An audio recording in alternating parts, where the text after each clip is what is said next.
you can choose your zone's name. Once you put in your zone name, then you have these options here. And remember I said you can put the start date as any time, right? So let's say you wanted to start 1 month before that. You key in 1 month before that and you submit. After you choose it, it goes to Centex software team. Then they accept it, payment happens. Then the zone is created and you can see the MBBI. I'm not doing this now because I'll buy it for this. Then I don't do that. Yeah. So if I remember the pricing, it's $23 6 months for 23. Yes. 6 bulan tok, Bro. $20 for 6 months.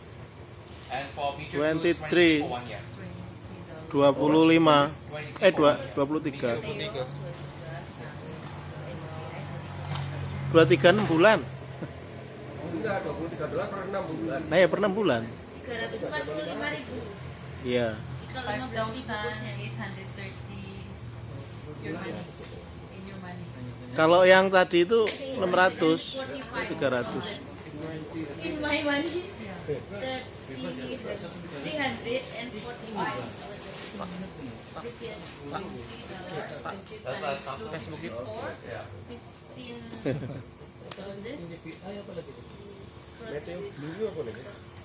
Ya sama seperti kita langganan inilah. Langganan apa Indihome itu. Indihome 335 itu speed. 3,5 per bulan. 6 bulan. Well, 4 months. probably 23 US. good to buy. Very interesting, very interesting. That's good to hear. Yeah, but like I said, we do integration of weather stations. We just need to know what outputs they have. And like I said, we're working with Galcon right now. Galcon and Centec. So if you use certain Galcon's irrigation system, if you remember Galileo and GSI, then our data can be uploaded in Galcon's interface in their platform. So yeah, so it depends obviously on who and what. But if you ever find out an your customer wants to use a soil profiling probe with their weather station irrigation system, just contact us and we'll find out if it's capable or not. Okay. Terence, anything from you? Any feedback? Because we need strong support from you. Stuff. So far it's quite comprehensive. Yeah. And I'll reserve some for Monday. Yes. For Monday. Yes. Yep. Yeah. Yeah. Thanks. Yeah. Thank you. Thank you. It's good we finally met. Thanks for staying in touch and contacting, organizing for the day. I think Nigel and I was speaking about this, but speaking with you guys has made us realize that in this sort of area, it's the customer base, our dealer base is a little bit different to how it works in Australia and US, where there's a lot of agronomy involved, obviously landscape and irrigation systems. So yeah, so that made us think that now we should try to tackle your market differently, in terms of presenting, maybe implementation of products and stuff. Even right before we came, we were talking with Peter about something in environment profiling. So, there's a lot of ways I think we should now try to branch out, So, yeah, speaking with you has given us that perspective. So, thanks for that.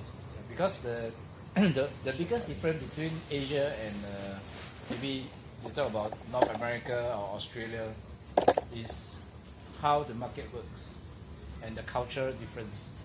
So for the past maybe 8-9 years of getting in touch from both sides of the world, we start to realize that whatever works in North America, Europe, right, it may or may not work in Asia.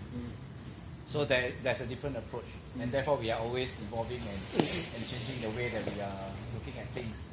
So simple product, it can be used in many ways. So if we just based on one direction, one customer base, one industry, I think we are limiting ourselves to the possibility. Yeah. So with everyone coming together and talking, I think it's good that we broaden our perspective. Yes. Yeah, yeah. And maybe we can use it in other ways. Just like a simple valve. You need not always be an irrigation valve. It can be a water valve. It can be a valve for fire. It can be a valve for your home. A simple tap that you want to control on and off. Right? Maybe let's say there are people that are stealing your water, so you want to install a irrigation system, right? To control when you release water from this tap. So at other time, people cannot access the water from you. Something like that. Yeah.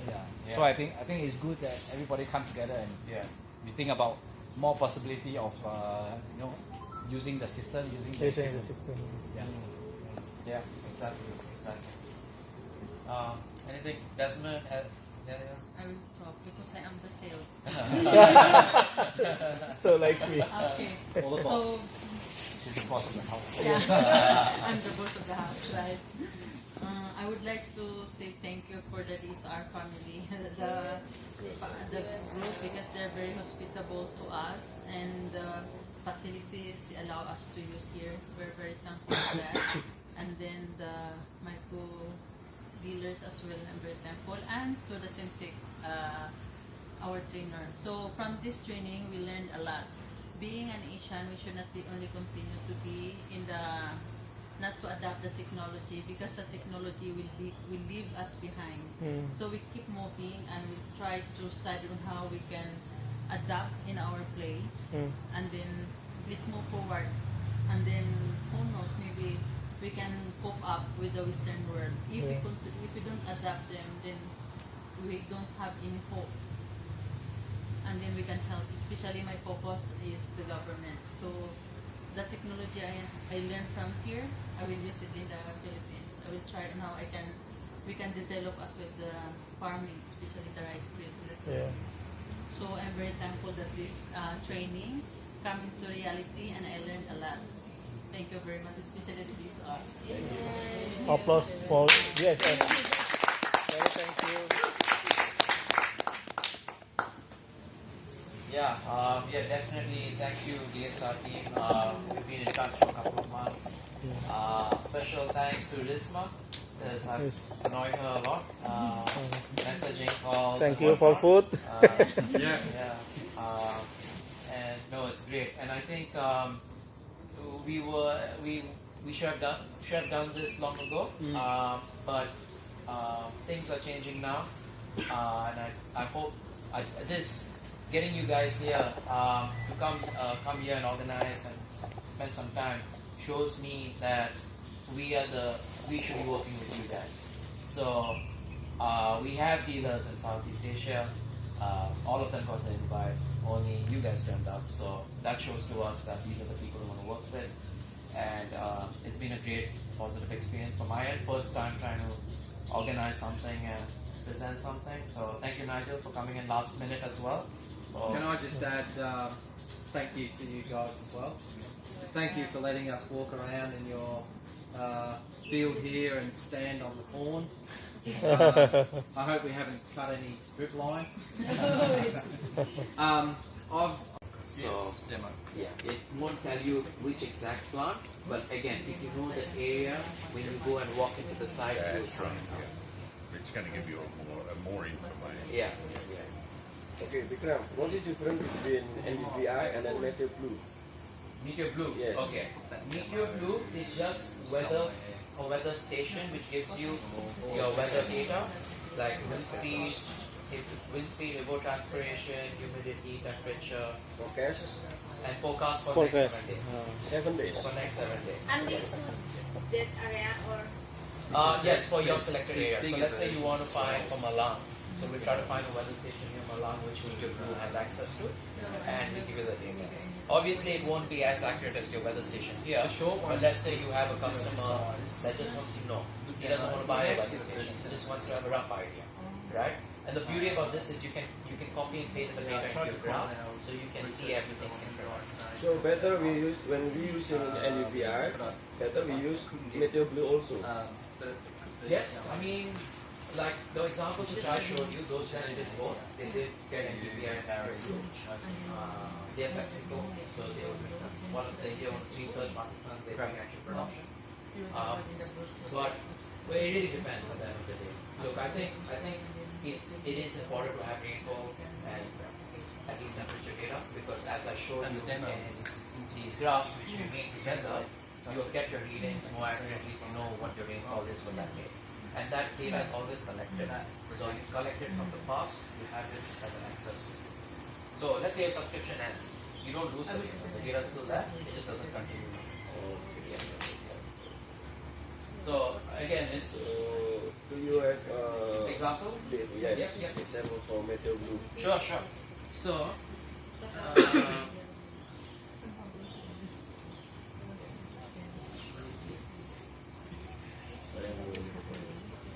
so in this example which I showed right after our break just now, right? So you see here,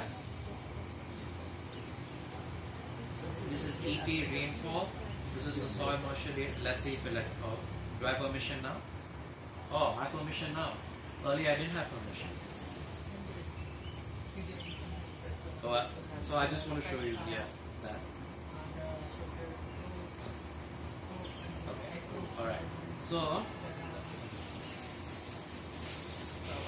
in this you can see that there's a rainfall data up here and your ET data up here. This both have been copied from the Meteor Blue, which is this one.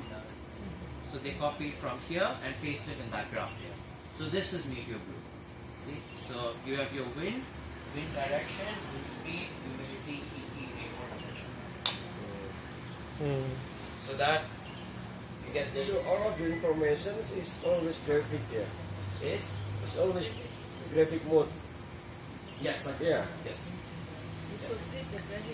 Cukup. You want numbers? Yeah. Okay. Semua harus terbaca di satu grafik. We can't do Baca di satu numbers, grafik. I don't think. We can do bars, but not numbers. Numbers. So what is the forecast for Saturdays? Oh, this is it's there. Which one? See, because this is from December to May. Okay, so I've shown 180 days. Let's say I go all data. Memang forecast tiap 7 hari tuh. Kalau This is from oh 7 hari. this is from Oh. March. Okay. Now let's go 14 days as of today. Oke. That is what you get. So this blue line you see here, that is the next 7 days. This is yeah.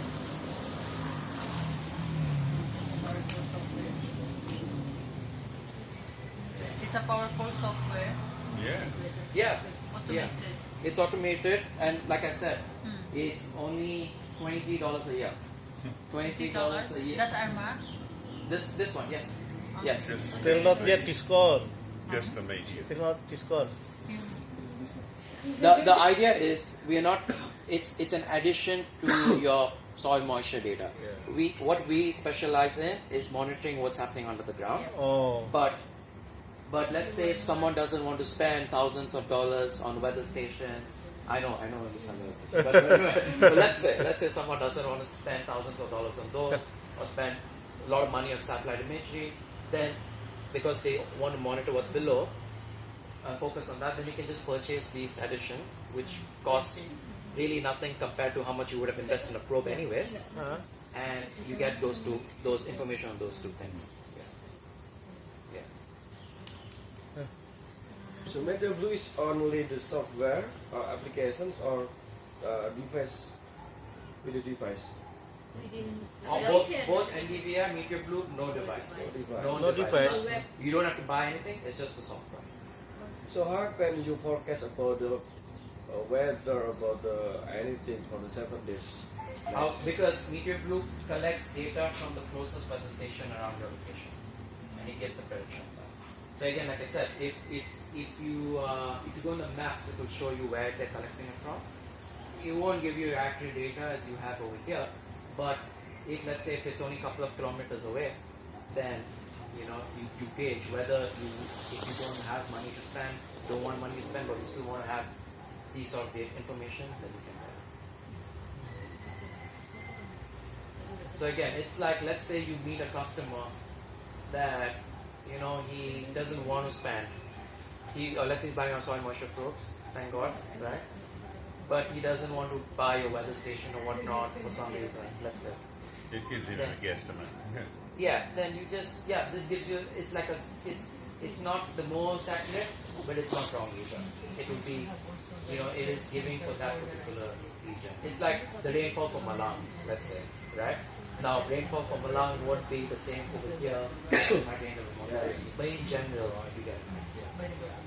Which is good to use is you want to put your probe where 80% of your field, it represents 80% of your field. Because you don't want to put a probe where there's no crops growing, it's not a zone where you're going to do any sort of harvest, there's no point for that. So you want to find a site selection as well where it represents majority of your field, so that you can use that data and the irrigation you use for that and use that system in the other 70, 9, 80% of the field. So then, after you've done the season or whatever, and you say, well, then you can see that the production is lower in this corner here, you can suggest maybe we put another one in this corner and just see what's happening. Or we dig a hole. Yeah. Practicality is important too. Yeah. You 80% of your field, you don't want to make it too difficult for people to go and upload the data or whatever you're doing. You want to be in a representative position that's easy to get out. Yeah. And another thing which we do, I definitely do, is anytime someone asks me, oh, how many probes, I try to get past NDVI data if they're a smart farm, past crop yield data, what is the soil composition of your whole field, how does your plantation look like, is there a slope, which side is the sun facing, all these sort of things play a role. So you can't just go and plug in a probe, because it will give you data, but what are you actually collecting? You need to have a bit of understanding. How is it represented? So that's where these sort of knowledge comes into play. You need to make sure you collect as much information. I'm sure Risma and you guys have been harassed by me because I'm always asking, what's the crop type, what's the soil type, you know? But you need that information to understand how the installation will work, how the water will be moving through the soil profile. Otherwise, you're just not collecting. You're just collecting data without understanding what it means. So I always try to get information, because at the end of the day, we're not agronomists, so we can't give any agronomy advice per se. But even if you want to push them to a certain direction, you need to have a good amount of understanding what is happening in the field. Thank you. the best fertilizer is the farmer's shadow. So to be out in the crop. Which is it's interesting. A lot of people want to make it very automated and don't want to visit the field, which, in my opinion, is very risky. Just from studying agriculture science in Australia, the amount of diseases and pests you can see in a production which looks amazing is just like you want to be in the field. You want to know what's happening. It's like working in a factory unless you walk around and see what's happening. Where the weak spots are. You've got no hope of managing. Exactly. I'm sure, Nigel, in your experience, you can see crops that have grown well, but they're just infested with diseases on the fruit, and the quality of the fruit is just gone, and then that's a lot of money lost. You know, it'll go in a lower grade and it goes to any grade. So it's important to visit the field. It's not drills wrong you get. And I guess that's where you get longevity out of the equipment as well, because you're maintaining it, you're keeping the area clear, and that's where you get extended life from the probes. Okay, any more questions? So, if we want to use this feature for any PVI, we have to subscribe first for the feature. So essentially, I can show you.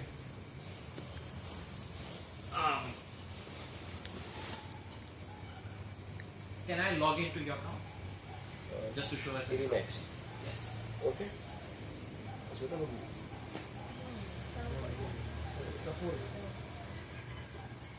So this is the Dalek one, which is from New Zealand, from what I understand. Look at that. That's a pivot. Wow. Anyways, so let's say let's try to find where we are sort of.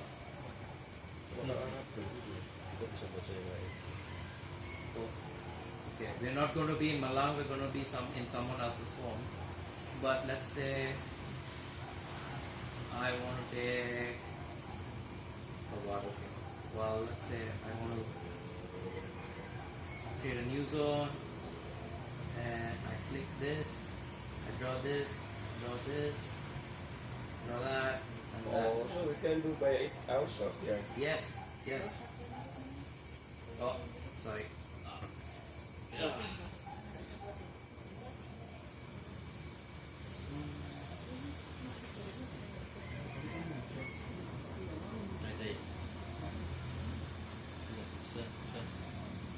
Right, okay, so I'm just going to save changes. Okay. Do you have permission? Why don't you have permission? Okay, I'm not sure why that. But if you go order satellite images, you create a zone, and what will happen is if you go in there, it will show you the pricing. So let's see. I can't do it because I don't. Working area.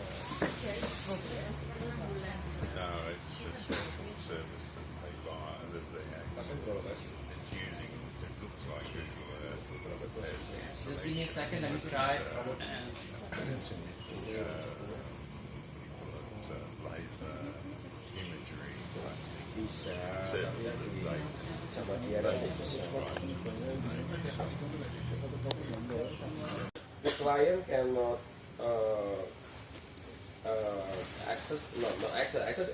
access we can because we have to know about the light size, but we just plotting the area Yes, and then we inform to you, yes, and all of the data will created by the satellite. yes. You don't even need to inform me. You can actually purchase the NDVI by yourself. As a dealer, you have that privilege. Yeah. So, again, I don't want to show it, but essentially you go into the map and you create new zone. Mm. When you go new zone, you choose the plot, then you add. Okay. Yeah. Then you add. Yeah. So you don't even need us, but because that's the privilege you want to give as a dealer. So your customer, if they say you want NDVI, you can just immediately choose it, and then the payment happens, and then done. That's it. Oh, how does the cost structure, is it on area or? No, it's just by the amount of. It's a subscription base, so 6 months. So for 6 months, we charge for dealers $23. Okay. I think for Meteor Blue, it's 1 year $23. Anyway, for 6 months, it's $23. Another thing with the NDVI is, let's say I want to check the NDVI of your peanut crop, right? Over here. But now it's almost, your peanut crop is growing and I don't know what it looked like before. But that's fine because you can say, let's say you planted your peanut crop 2 months ago.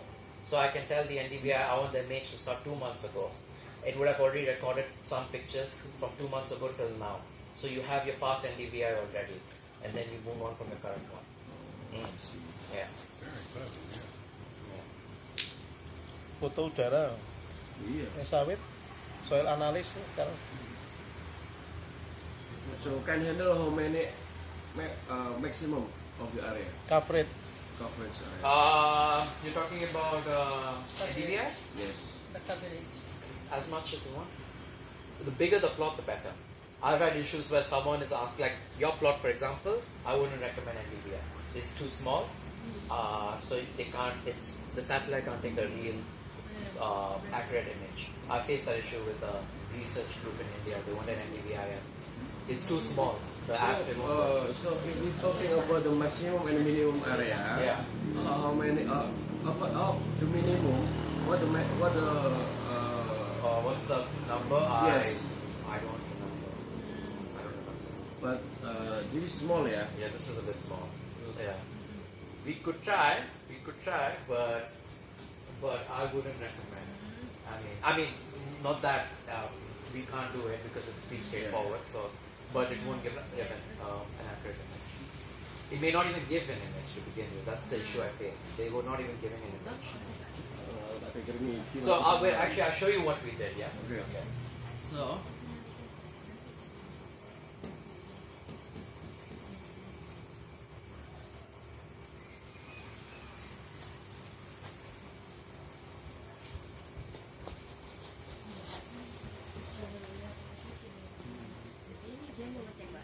Kalau yang lebar mungkin ya pakai kabel itu dia. Yang Bluetooth ya nih ya. Okay. Enggak kena alat. Nggak kena alat? Nggak ada alat. Ada meloting area punya kita. Di plotting, ukuran itu mungkin. ya kan di titik kan Google Earth. Ya. Enggak langsung dikirim nang DE.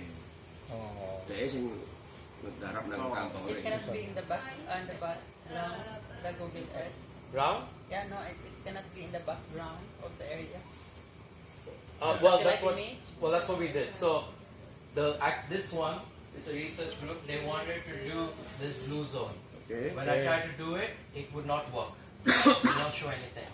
So what we agreed was we'll do it for the whole research plot. So we did that, right? And then this blue area, we mark it, we give it a different zone so that we know that's where the probes are. Yeah. So So the we blue could. one is too small. Yeah. So too we small. can also you create We the last use the one. whole field and then Upgrade, we mark yeah. the blue one. Upgrade. Yeah. So. So you could mark the client's whole property basically. Yeah. And, Yeah. and then Yeah, you can choose, yeah. work I have to get the software team to help me. I can't remember off the top of my head if I can do it or not, but I guess that can be figured out in time. But yeah, so that can be done. How big is, you want to use it for this field? the another The Padang one? Yes. How big is that one? Padang? Berapa ya? 20 hektar. 20 hektar. 20 hectares. Yeah. Okay. Look, I think you just give it to me, and then we'll see. Okay. We'll try to work something out. Yeah. Tanah lu Yon yang di Kuningan Yon. Tanahnya Barsmith. Oh. Tanahnya Barsmith. Yeah, any other questions? Yeah, so that's the meteor blue. Yeah, I've noted down how do they get the ED, just since you brought up that question. Yeah, I haven't found out yet, but we'll find that out. And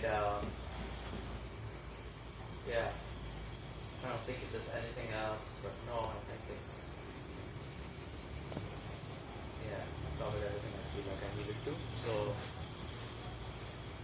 no more questions. Any questions on anything? Installation, products, field days, anything?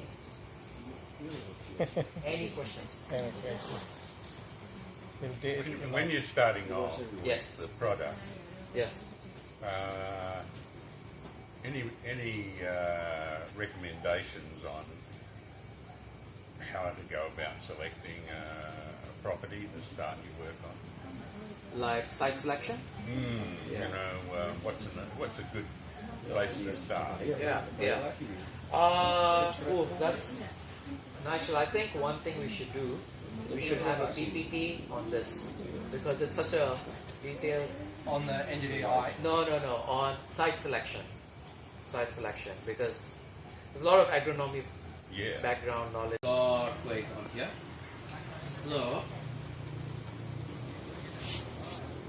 So if you go talk to Potter, he has big readings over here.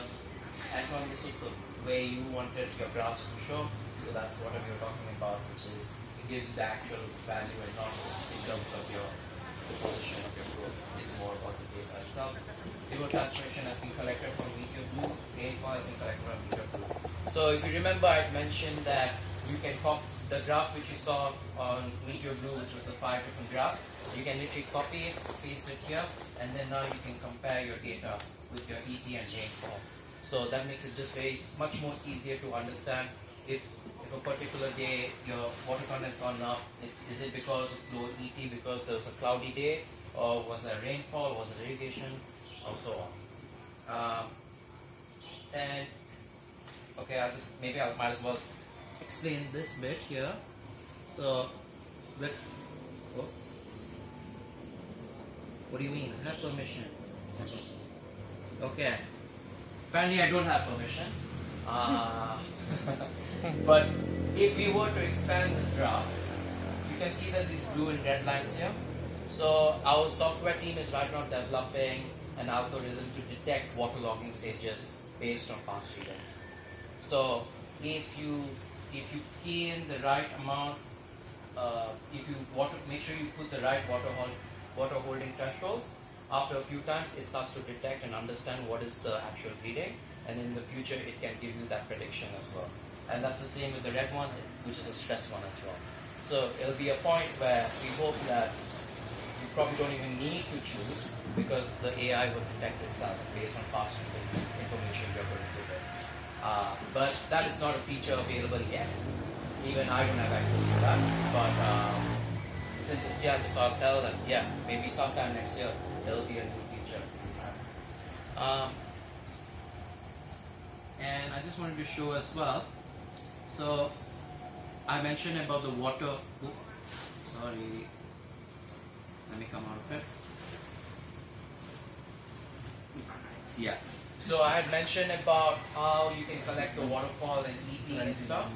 So this is the exact same rainfall we saw in the previous graph.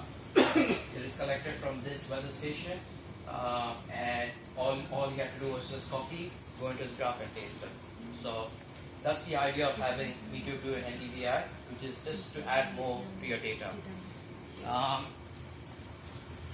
with this example, I wanted to show how we use mapping. So this grower has allowed us to share his data with us, because we do a lot of research project with him. This is down at near McLaren Vale, which is the wine area, and he grows a lot of wines down here. Sorry, Barossa Valley up there. And What the greens meaning, zero meaning? What is the meaning? grapes. No. The numbers, Like rain. Different colors, right? the colors. Yes. Okay, I'll show you. So let's say we want to look at this 8 over here. This means in this particular view, there's about 8 probes in there with readings. So if you zoom in, you can see the numbers increase.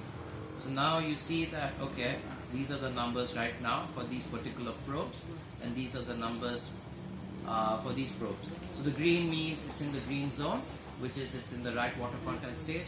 The red means it's stress, and yellow is onset of stress.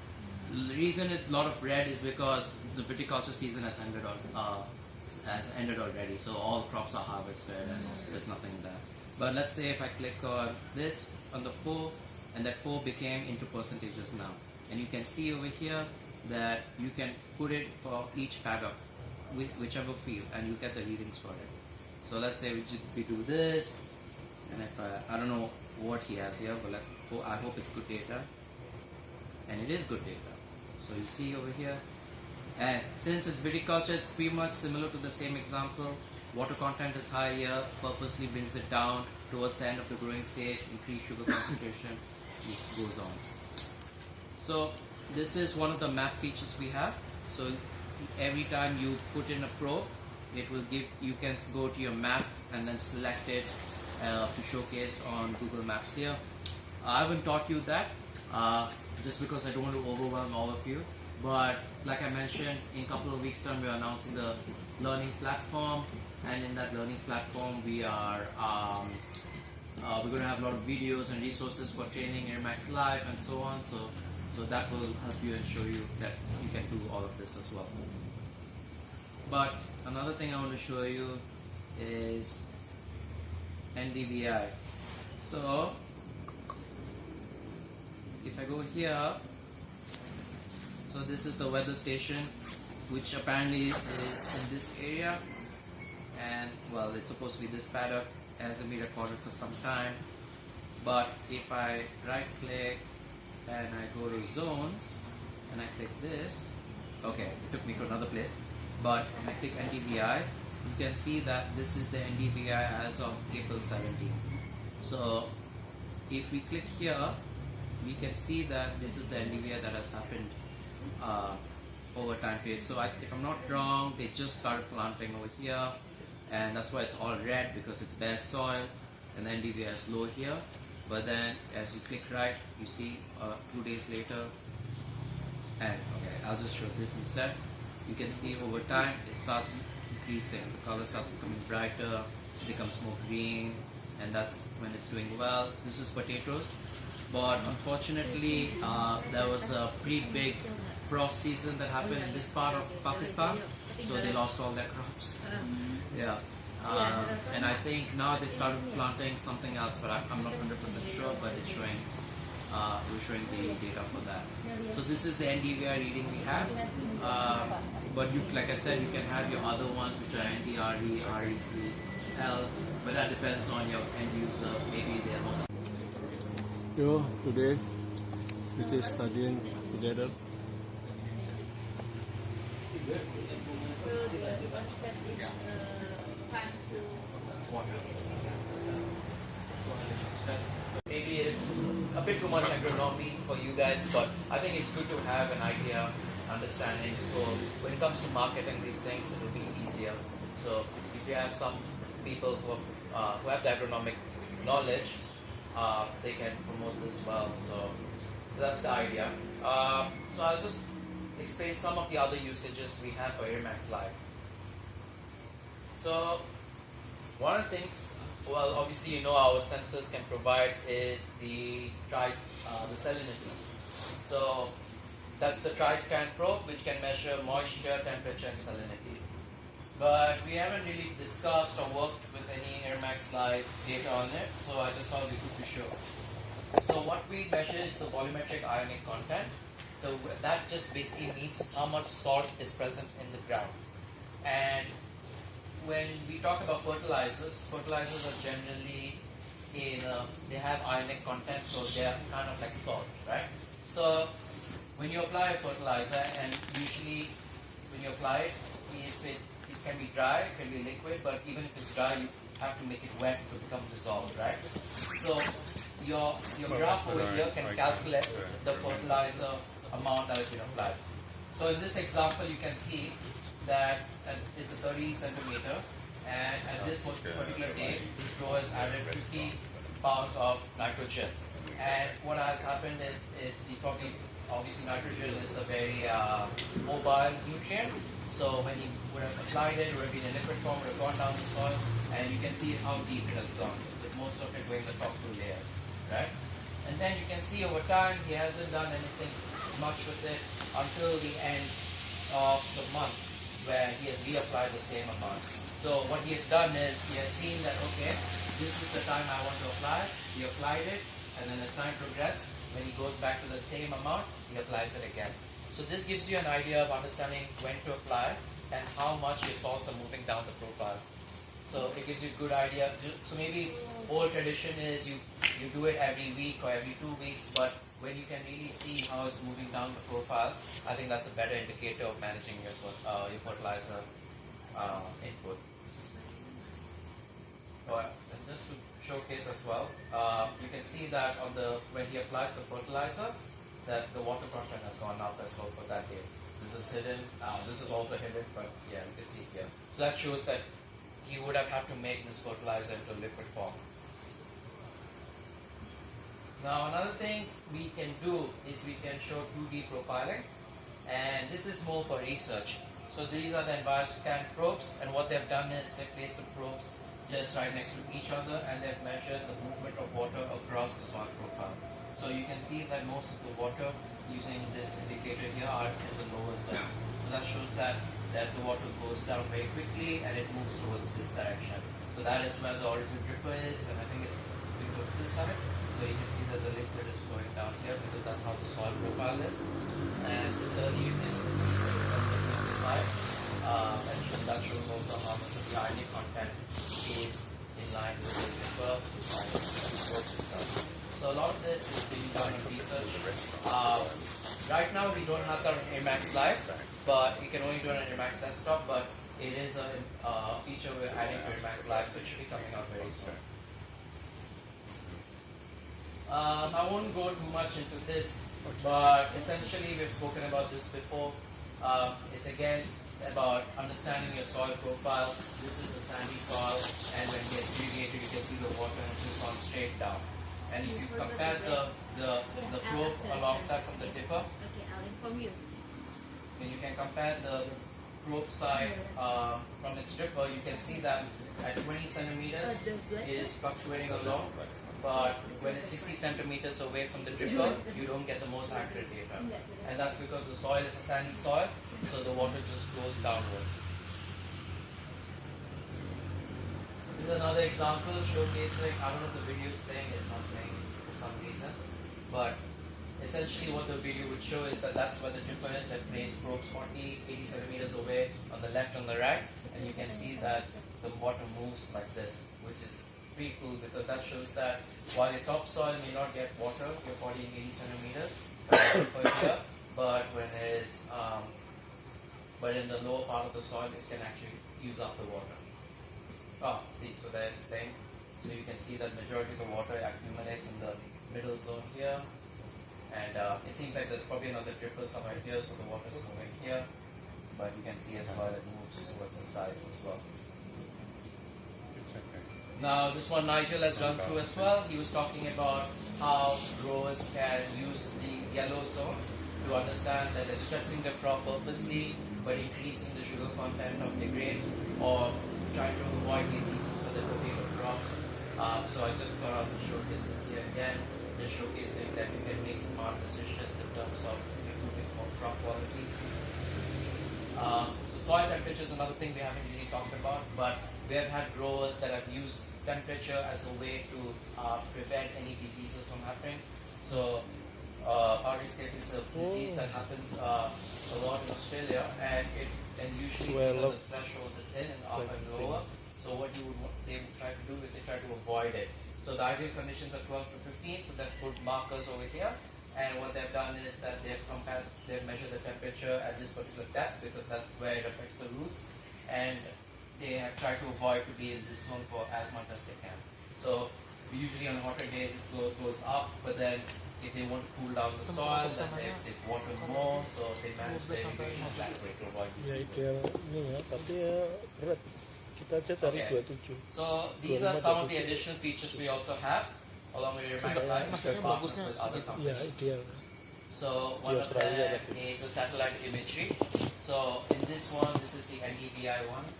I should have used an updated one, but it's okay. I'll just use this. This is the same example Nigel and I ran yesterday, where he used NDVI. In Java, you will irrigate like this one, and when we go to the other region like Nusa Tenggara, their evapotranspiration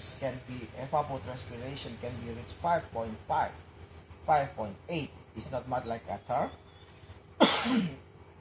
And that is arid, like you said, very hard.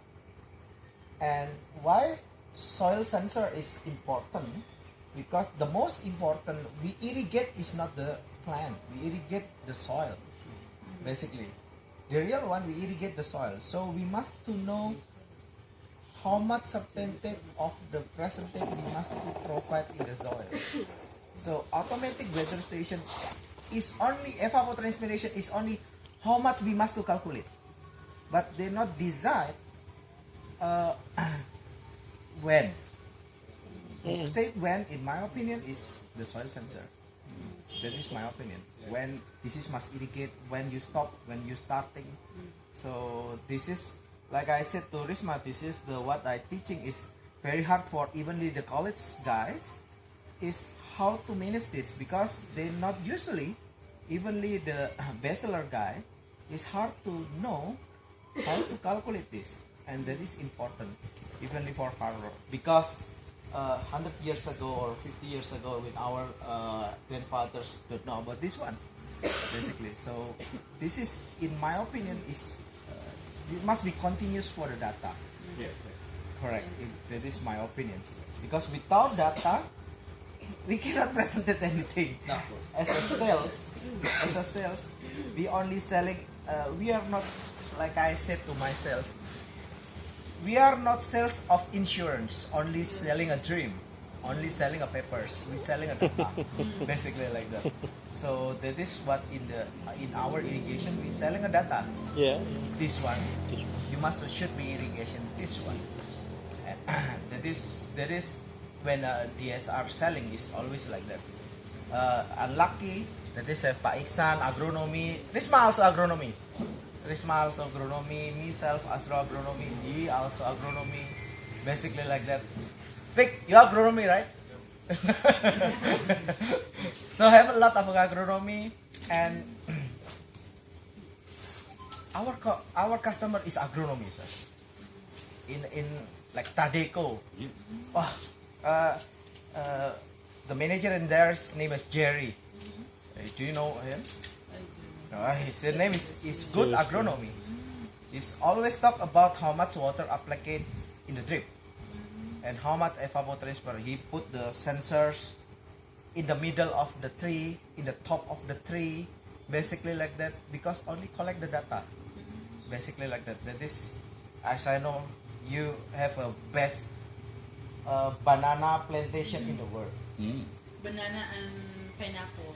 Pineapple, basically like They that. have, I think, 100 hectares for the dome. 100 hectares. Where? In Tadeco, 5,800 hectares. I know very well about Tadeco. 5,800. In one plot. Yeah. In one plot. One farm. yeah, One farm. Just one farm. 5,800. They are the biggest in the world. For one plot. And Yep. it's For one plot. it's a big company that started in the Philippines and now is owned by Japanese Now by interests. Japan? Dole, that is Dole. Dole. That's Dole, Dole. yeah. And So then Dole is, I think, if you visit Dole, as far as your eyes can see, those are Bananas.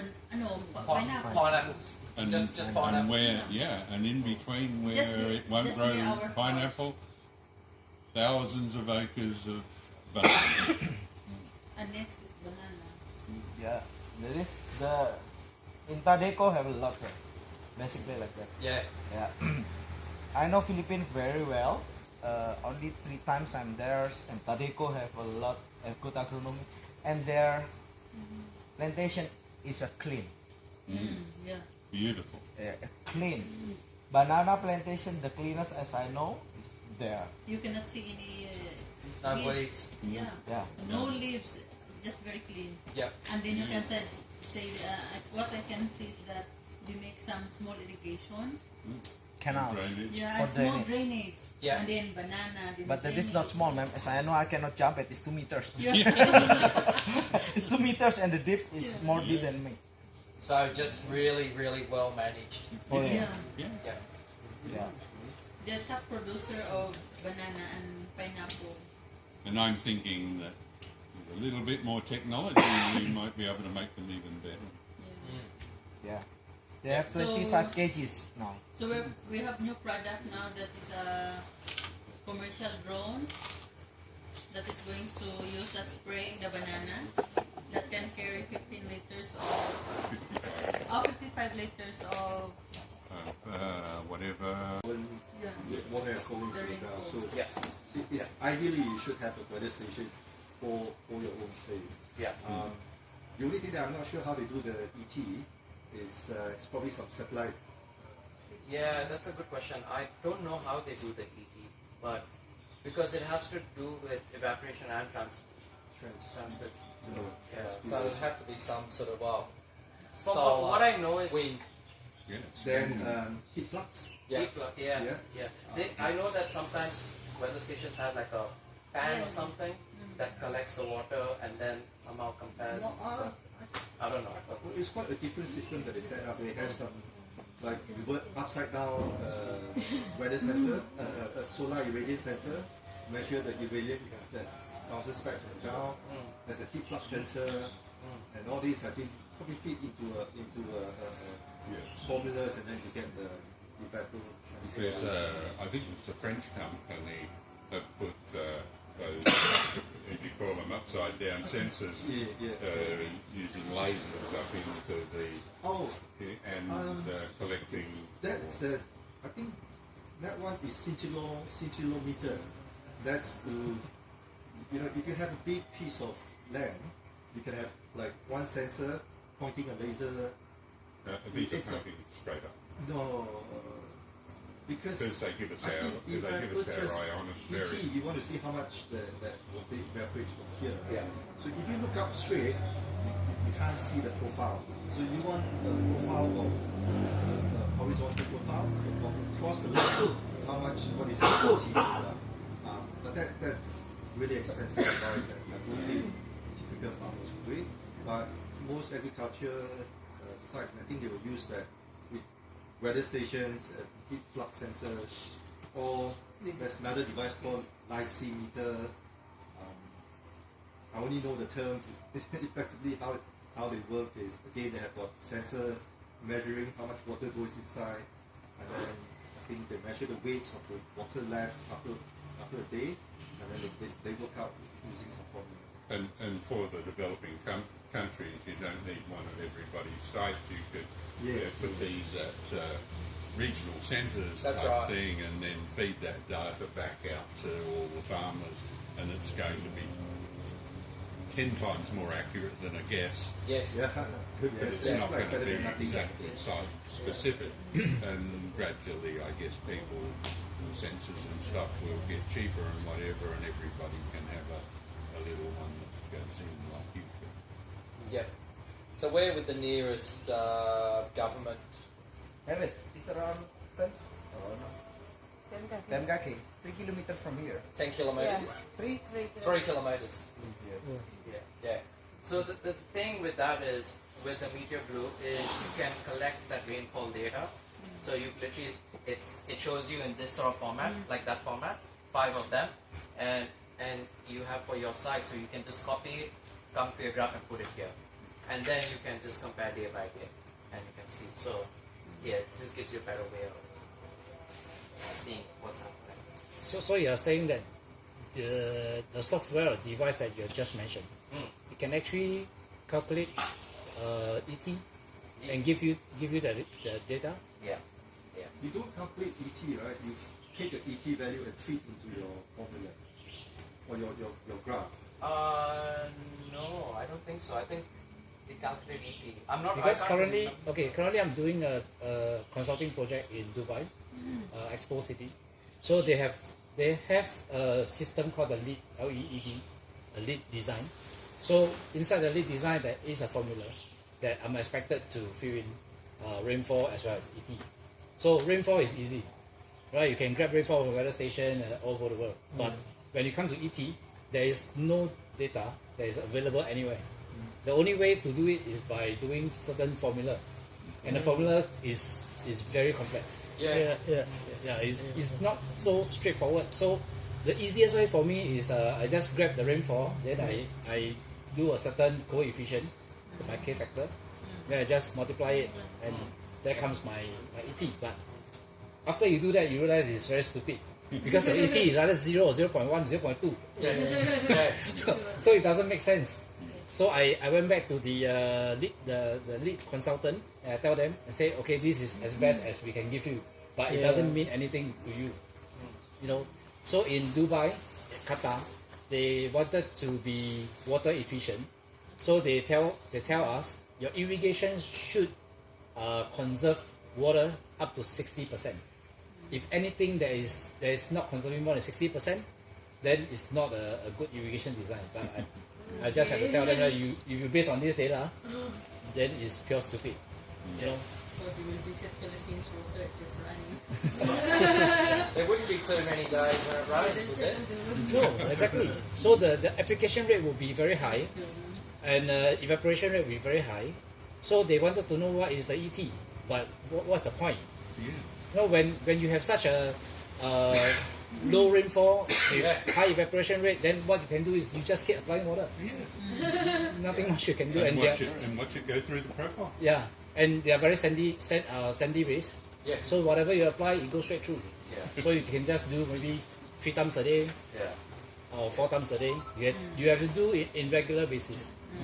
We'll follow up exactly how that's value's been calculated. So if that is something that really can materialize, then I think that's the answer. I don't have to go through that agony of going through the formula. So are you entering those values manually? Yeah.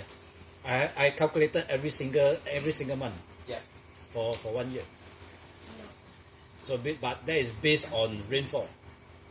You know, Only rainfall. only rainfall.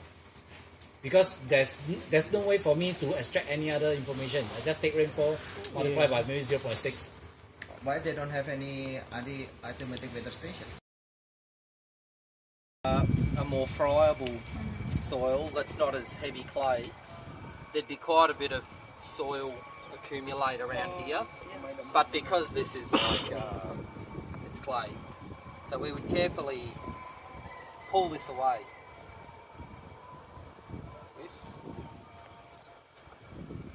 And it would leave quite a nice clean hole. The Bluetooth Pro, because it doesn't have a cable, it doesn't need. We don't need to worry about anything. But if we have the cable, we need to dig a small trench back to wherever our DTU is, and make sure that it sits flush. Enough your So when you umbrella? install no clay also, you have to clean it well? Yes. Yes. This is for good practice. Yeah. Okay. This is quite wet in here already, but Oh.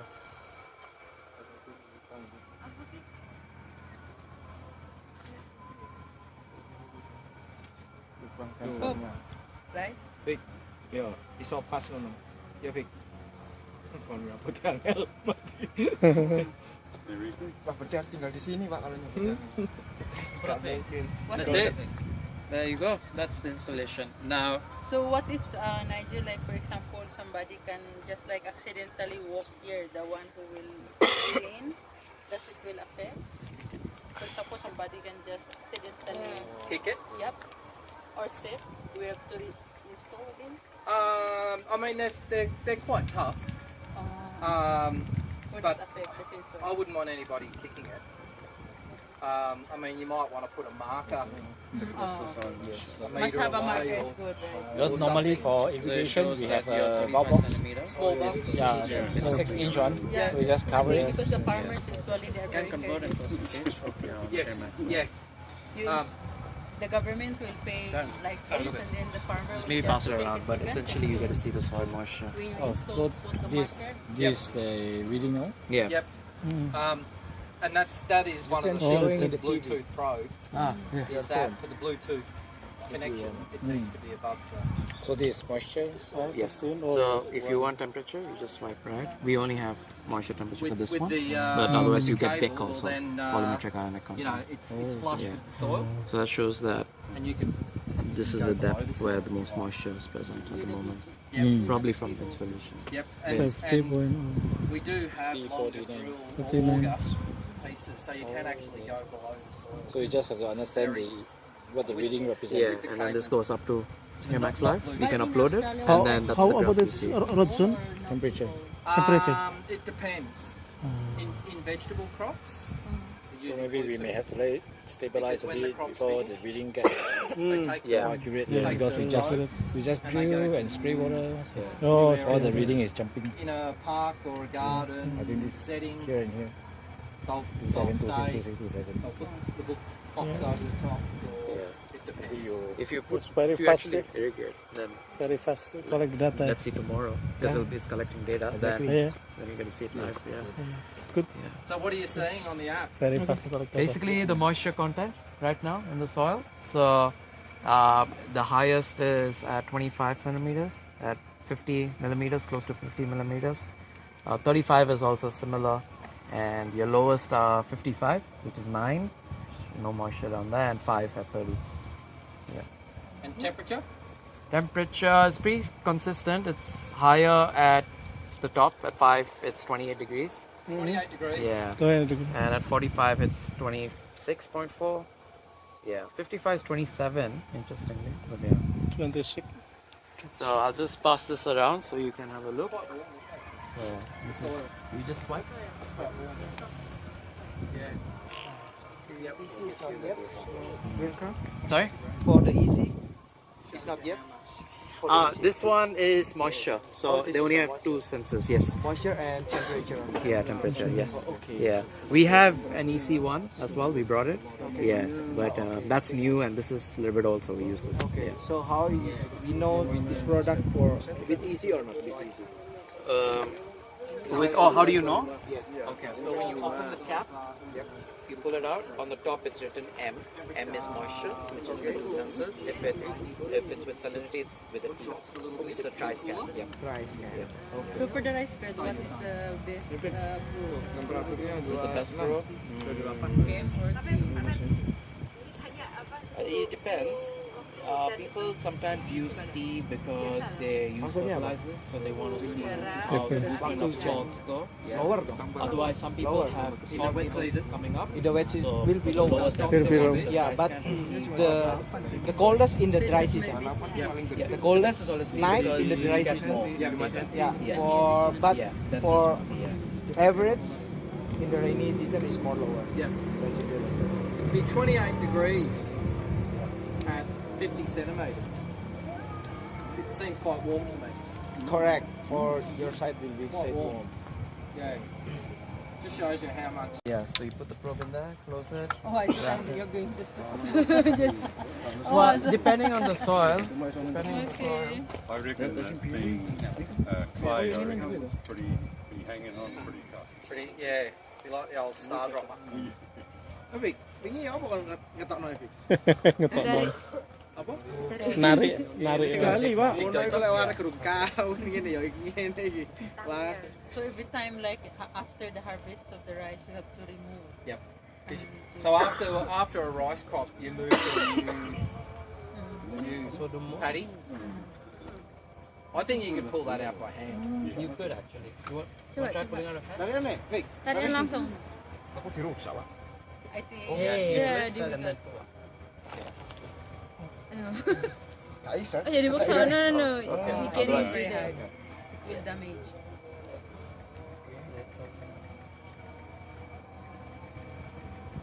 I think we should. So ideally, you would want to remove about 10 to 15 centimeters, Kalian meneh pinggir-pinggire. so that you get enough. Yeah, you can flip. Yeah, so you can close it. Gak heran kon biyen wae ku. Sensor nomor loro nomor telu ne anu. So maybe Kayak I iso can kewaca. see that maybe in just maybe 2 hectares, one of it. Because we're on Yang udah dipasangkan sama, Pak Bro? Hah? Sama seperti ini. Sama, tapi triscan. Ini kan yang moisturize. Moisturize.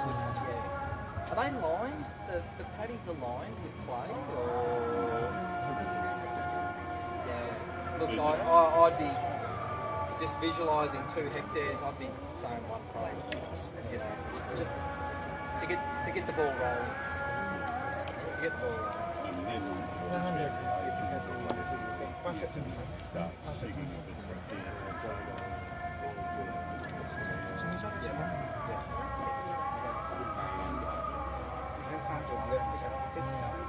Yeah, the gel. I usually don't need more because the gel is this one. Wait, this is T or this is F? They're telling people.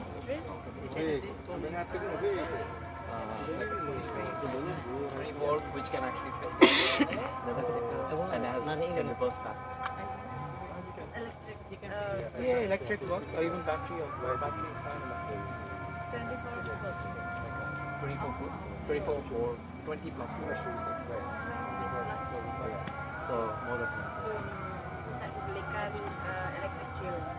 Oh ada. Iya kapan? Nanti. Oh iya. Di bawah kan ada depo. Depo bangunan kan. Because then I think it'll be better for the installation. Otherwise people are going to struggle. Oh, you still want to buy hand? Terus. Lunyuk guys. So no one will steal it.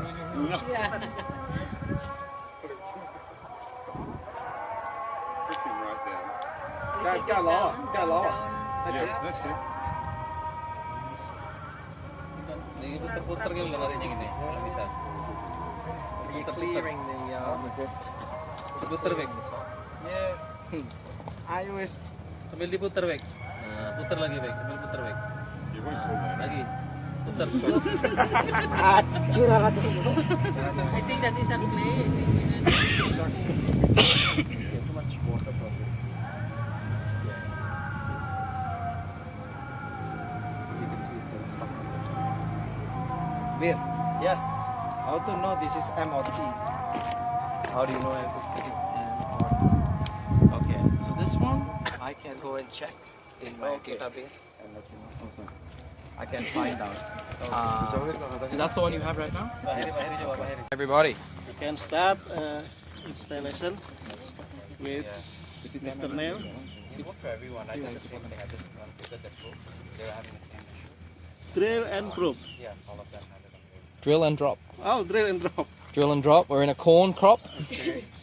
Looks like a corn crop. Which one? Like this? Genetically. Nail? Like this? Yep.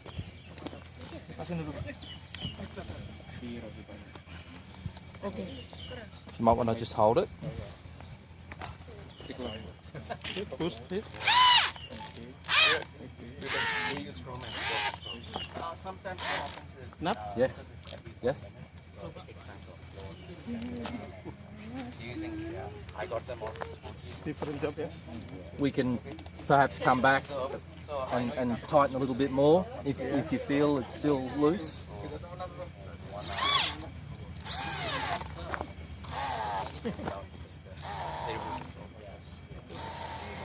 Yep.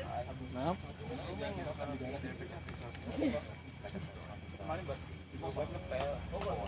Yes. Stay.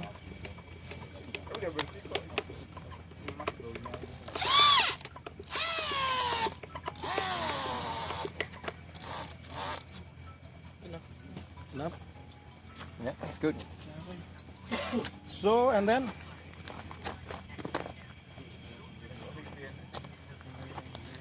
you come here, is monitor video. Have we got the key? Yeah, okay.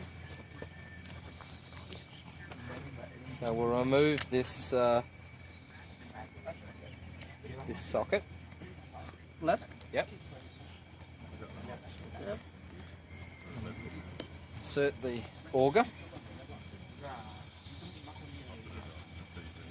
The next step. Gini. Oh gini. Oh langsung gini. Yep.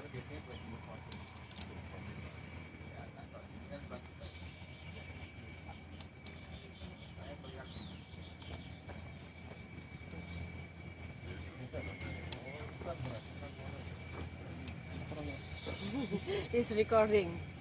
You're recording. You happy? Just a moment. Yes, happy. Happy have a good teacher, That looks good. Okay. Now the important part is to make sure that the auger's nice and clean Oh. before we start. Gee, that's dried really quickly, that clay. It's quite warm. Ah, yeah. So we'll use some water to just help lubricate the, Lubricate. and it doesn't need a lot, just a little bit. Enough? Yes? If this soil is Let's start. sandy, Can to say Bismillahirrahmanirrahim. That'd be easier. easier. So we'll use an up and down motion. But next to adding some water. you still have to spray water. You need to apply. Okay. Yep. So we'll take it out. Yes. And with clay, you always have to keep removing. Wah, enak kapan mana? Kon asisten yang ini. Oh, Sorry. No problem. So I need to, when you push down, drill. Yeah. Yep. Drill. That's good. Biasa itu tuh lah. So every time I just sell, Neil. selling, promotion about some product.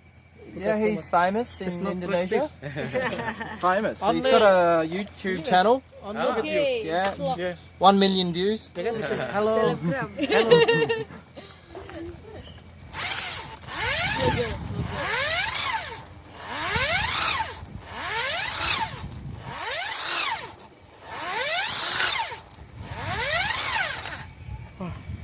You know, I charge 1 million, 1 million order. rupiah for YouTube Yes. appearance.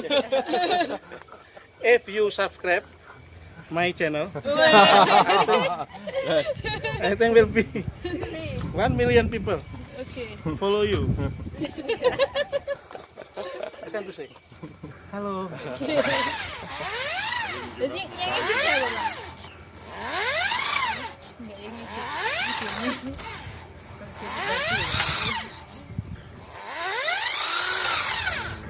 Okay, Pak Andre. Lanjut. You can continue. Start. It's getting too difficult. So my When you're famous, you don't want to work too hard.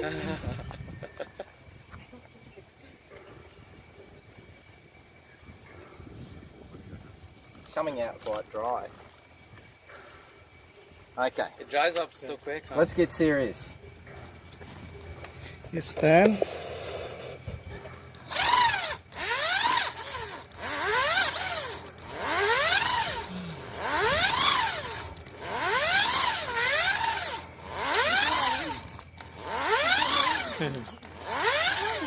Okay.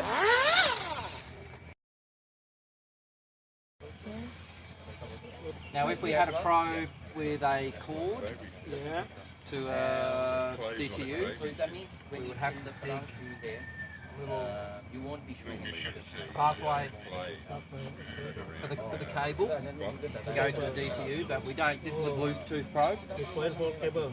Yep, but we don't have a cable, so you just go straight into the ground. So before We would usually Moisturize. clean Ah, this. it's very dry. I think you need the water. Well, it can be, yes. Technically, normally we'd have this nice and clean because this is quite wet. So is the drum straight in? Nyoba mau udah tadi kemarin. Iya. Iya, udah. Nyoba lagi. enough. Yep. Okay. That's a good height. So the first probe is 5 centimeters down. This is that from So we've got the Bluetooth. Bluetooth. Okay. Then we've got 5 centimeters. Probe number 1. 10 centimeters. Probe number 2. 30 centimeters. Probe number 3. 4, 5, 6. So this is good. There you go. Well done. Okay. It's like Okay, thank you. Good luck. Oke. Pengalaman yang luar biasa ini. Kita ada di agri farmnya teman-teman di SL. Saya bilang ke Pak Petrus kemarin, bangunlah company-nya, bangunlah training center-nya. Duh, itu keren loh, sudah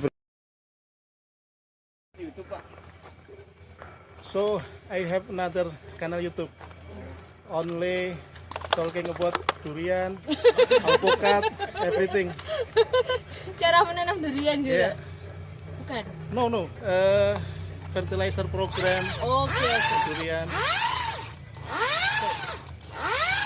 So it will be success. I will make you a new channel, especially talking about irrigation. Wih. Fintech. Di mana? Okay, that's enough. Iya. Oh, iya. After this, I will show you about my channel, Oke. durian, I'll everything. subscribe. Subscribe. Oke.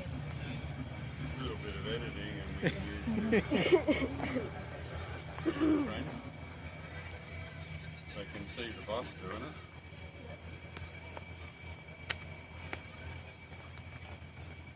need to subscribe. Good Michael. Okay, here we go. Shall Last you? one. Last one. So special job for sales manager, just Yeah. also We are to make sales. documentation like this. Yes, how Become, we are sales. We should be beautiful. Ah. I do it. First time I do it. So, let's say you haven't logged in yet, right? So you go here, and you go to Hello everybody. click this, and then you open your details. So, this one has the details, if you remember. Yeah. So you don't have any power. I have. What's this? Strong power. Okay, so we're putting in the sockets, pins, You have already and because this is very heavy clay, we don't need to drill very think, far. because Okay. they, Only a little. if you, with your landscape, would your project include a max live, or would they prefer using Oh the yeah. other? That's Oh, good. Good. Okay. Actually, mostly are using the other. Yeah. Yeah. But do you think something like a max live like is suitable or worth? Because you know, like what we do also. More? So let's say you have your own system in place, client, but they want to see the Enough. then they can create Okay. for them, That's okay. the code, and then they can from there and then Last. and then Max Live graph will listen to some of their websites so that they will get free. If you Oh, that's it. That's good. That's nice and solid. very small. Okay. Okay, We might make it sure. Yeah. So this right. Those are the structure. Right. You look at the right. So those are what we say. I think what is good, you can get this one. This line. Commercial will be building, Oh, the managing agent, right. Right. Yes. out of the way.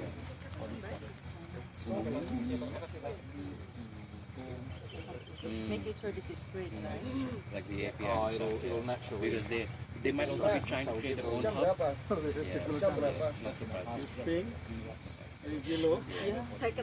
I need gloves. So what I'll show you, which is I think where we had problems yesterday, Is it Garden when we they drill- have their own team to get all this sort of standing all the integration and nice and tall, so they have their own Straight. software. straight down, and up, and up. Oh, Oh. faster than yesterday. Different yesterday. But we need the water. Water. Water? Water. Very hard place. That's where you get the fingernail. Yeah. Oh, sorry.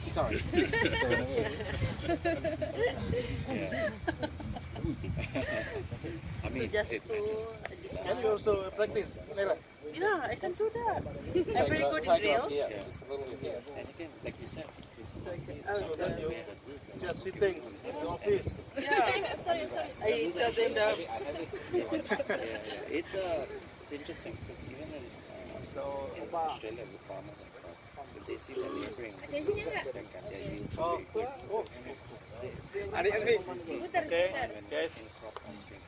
So we are starting drilling. So dapat it should stand up straight like that, and then So when we spray, Yes, we try. only one time. that's enough. Okay. That's enough. So when we're drilling, yeah.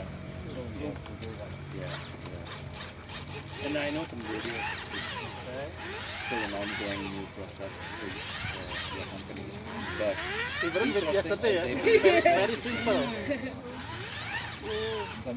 yeah, like because the target could be a little bit more No spray anymore. Who spray? out in the Spray field, anymore? so they will be interested in these sort of stuff. Yes, eh?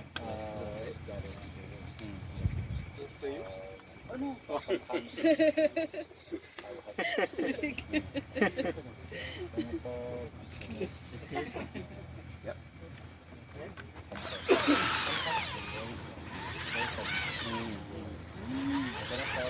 No.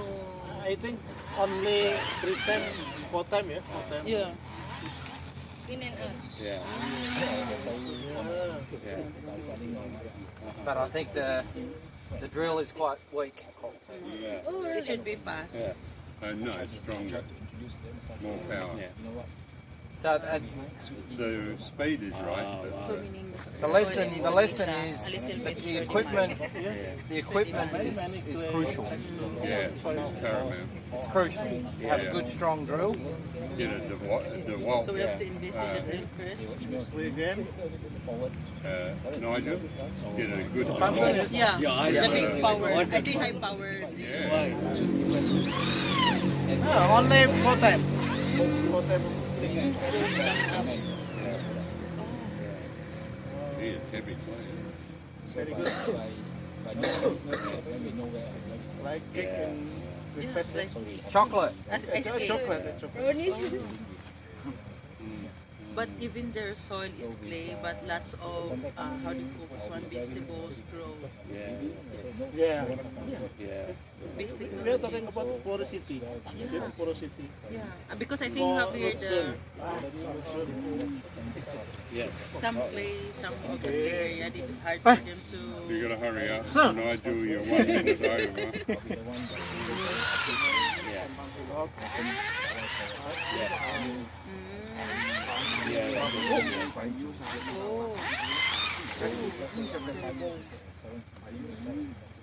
So You it's a lot better than yesterday. Yeah. We did it tough yesterday. Kapan lagi We did it really tough. yang bersih-bersih I kita didn't yang think that nyemprot-nyemprot drill would aja. even get it in there. Yes, well, it just spray water.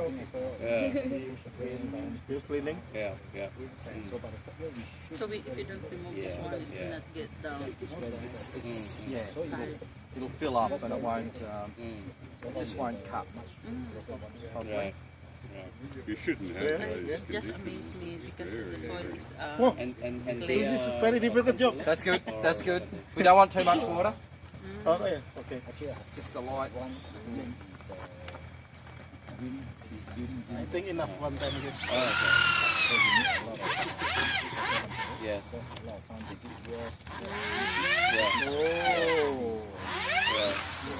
Oh, okay. Very And that's a good hole. Right.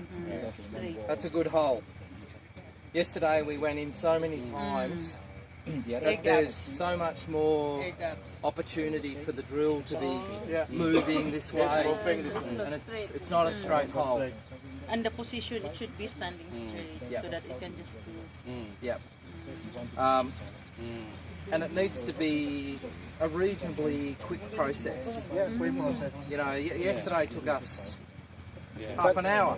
But yesterday, too long. It should be need 5 to support 10 minutes. by Right? hand. Yes. It should be 5 too to 10 hard. Support by minutes. hand too hard. It's too hard. So we'll take off the.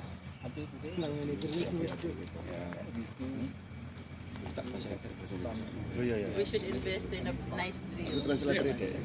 We The need bigger one. one. We need one anyway for installation of 24 volt or 18 volt DeWalt. Yeah. Yes. They're not cheap. Yeah, I think the Walt and Makita is nice, right? Makita is a branded one. So you can now remove the pins.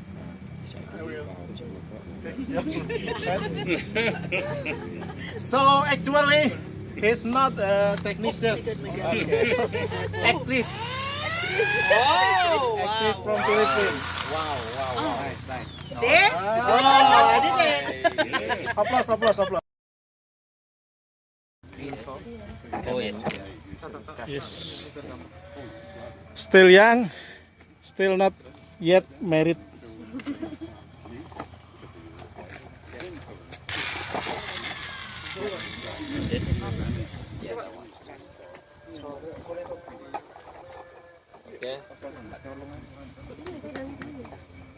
Your hand. Yang atas mas, yang atas tangannya kok muter sama yuk.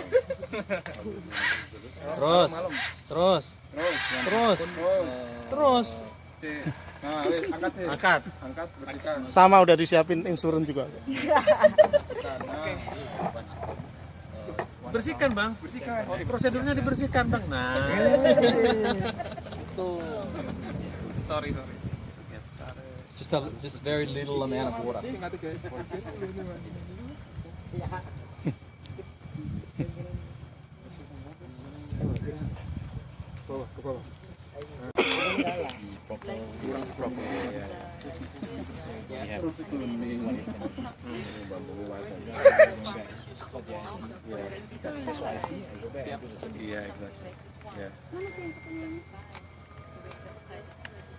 Itu diputer loh.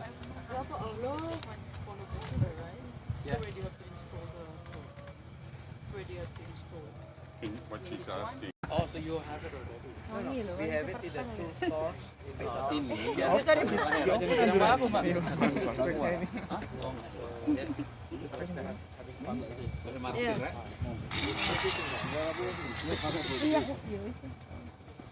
I'm thinking once these guys are done, then maybe we just start off with it.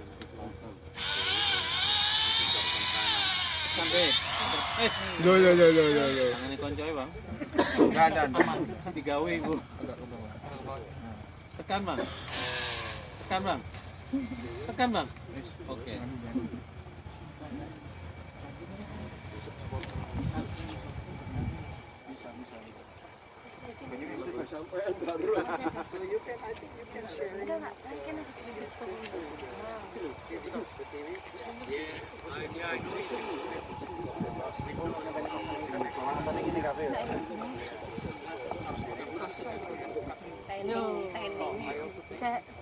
Sunscreen.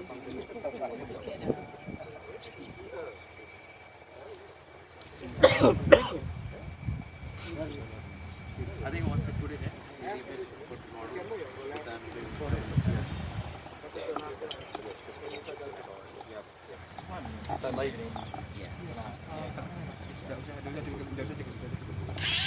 Oke. Terus back. Oh, wes. Angkat bang. Kamu bagian tungan angkat aja. Ah, gitu loh. Oke, Mas. Oleh diongkel loro. Iya. Mas. Kembang jare Mas Aksan. Gue jadi ngerti. Indonesia, Rek. Kembang.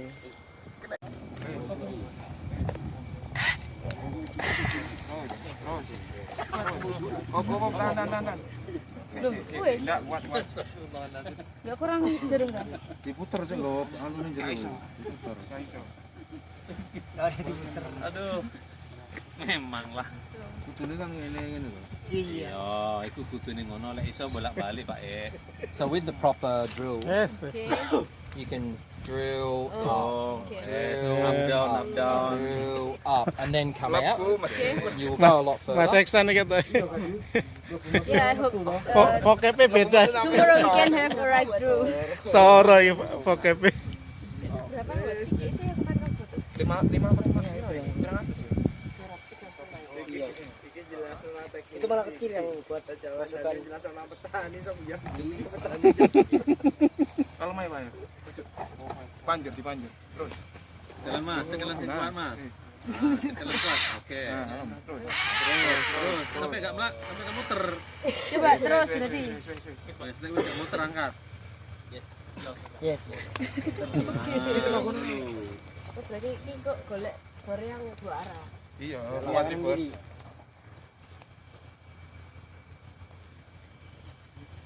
Karena tanahnya ya yang tipe tanahnya yang Lek ngebor nang NTT baru seminggu enggak tembus. Susah masang ini. Batu. Pakai stone crusher apa? Stone crusher. Sumur bor lho Pak, bisa 9 lebih. Sumur bor ya. Iya. West Nusa Tenggara. In the East Nusa Tenggara, in Sumba Island. Aja cukup solo kopo. Because it's not soil, it's a rock. Kerok. udah di Stone, enggak, mana ini stone? loh lah, yang kecil itu yang blade manggar Sugar cane. dimundurin nah. So, Dibersihin terus. Really? really. Growing in rocks. Jarum. Wow. You have diamond drill. So, do you know stone crushing? Yeah. Yeah? Yeah. It's broken many times. Yes. Really? Really? Wow. So it's good drainage. Good money. And we have installed more than 2 million sensors across the globe, and in more than 60, 80 countries, with having a dealer network of more than 250. So we take pride in that. We ensure that to make sure that we reach the whole global region, we provide support to our dealers, whether it's having these sort of trainings or even visiting our dealers if there is a big project going on for support. And otherwise, everything can be done remotely because I'm based in Adelaide, but that we take pride in making sure that we provide support to our dealers because that will help us at the end of the day as well. So our products have been used in various markets, and the biggest one is agriculture. And like I mentioned earlier, it has also been used in research, landscape. It's been used in landscape as well, and many of you are working in that industry, and for environmental monitoring. We have our EnviroScan probes, which go up 40 meters long, so they're used for monitoring the environment, whether it's leaching or fertilizers, or just deep soil monitoring. And this is just a picture showcasing some of the companies we work with. So we work with irrigation companies like Netafin, Wisecon. We work with big agriculture companies that have different sort of production and fertilizers and whatnot, such as Bayer, BASF, Monsanto, used to be, now it's Bayer. And we also work a lot with universities, such as over here we have University of Florida, but we work with many universities in Australia as well. So we have various products, as you would see in the brochures, which has been passed around. But I'm going to focus on the main three, which is EnviroScan, Drop, and Environment 2000. So these are the three main probes we usually sell. Sorry. Yes. Sorry. Usually we sell. And let's first start off with the Diviner. So the Diviner 2000 is a portable probe, and essentially you have an access tube, as you see in the picture on the right there, and that is installed on the ground. And the Diviner is just a long sensor rod which you just insert into the ground. It has it measures moisture of 10 centimeters in total, and it gives you the data instantly. So you have an LCD device with you, so you install it, you get your data immediately, and it gets stored in your LCD device, and it can store up to 99 sites. Just to show another picture, that's how it looks like, and that data can then be viewed on your Max desktop, which is our software, which you can download on your computer and use it, and otherwise you can convert it into Microsoft Excel, and then you can use it for analysis, whether you want to use it for your own, using the raw data, or integrate it into another system. And this product is actually pretty popular in Asia, just because it seems to be easier for customers to manage. They like the idea of just having one device, putting it in, getting data, and moving it around. But we're slowly moving away from that because it is a bit, I guess you could say, outdated, I wouldn't say outdated, but we have probes right now which provide way more data support instantly. And it's only available in three sizes: 70 centimeters, 100 centimeters, and 160 centimeters. Now this is the EnviroScan. So I had earlier mentioned that our products have been used in scientific published research. So the probes which they use for that is usually the EnviroScan. So EnviroScan is basically a scientific grade probe. It can measure soil moisture, temperature, salinity, and humidity as well. And it can go up to 40 meters in depth. So it is a customizable probe. So if you want your probe to only be up to 60 centimeters, you can. If you want it to be any sort of length, up to 40 meters, you can have it organize in that. And additionally, you can place the sensors at particular depths. So let's say you have 60 centimeter probe, but you only want to measure soil moisture for 10, 50, and 60. So you can do that because you basically insert those sensors manually. So then you only get data of soil moisture of 10, 50, and 60 centimeters. So it is customizable.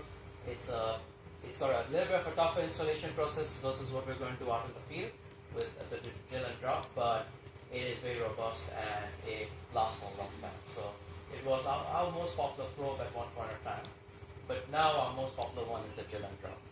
And that's just because the drill and drop is pretty straightforward, easy probe to use. The installation can happen up to within 5 minutes or so, which we will be running a little bit later today. And it, like the Empire scan, it can measure the soil moisture, temperature, and salinity. I'm sure everyone is aware, but we have two types of sensors. One which is called moisture, which measures moisture and temperature, and one is called a tri-scan, which measures the three components: soil moisture, temperature, and salinity. And another reason our probes can be installed within 5 minutes very quickly is because we have a special design of our probe. If you look at the top, you can see that as you go down the probe, it becomes a little bit narrow.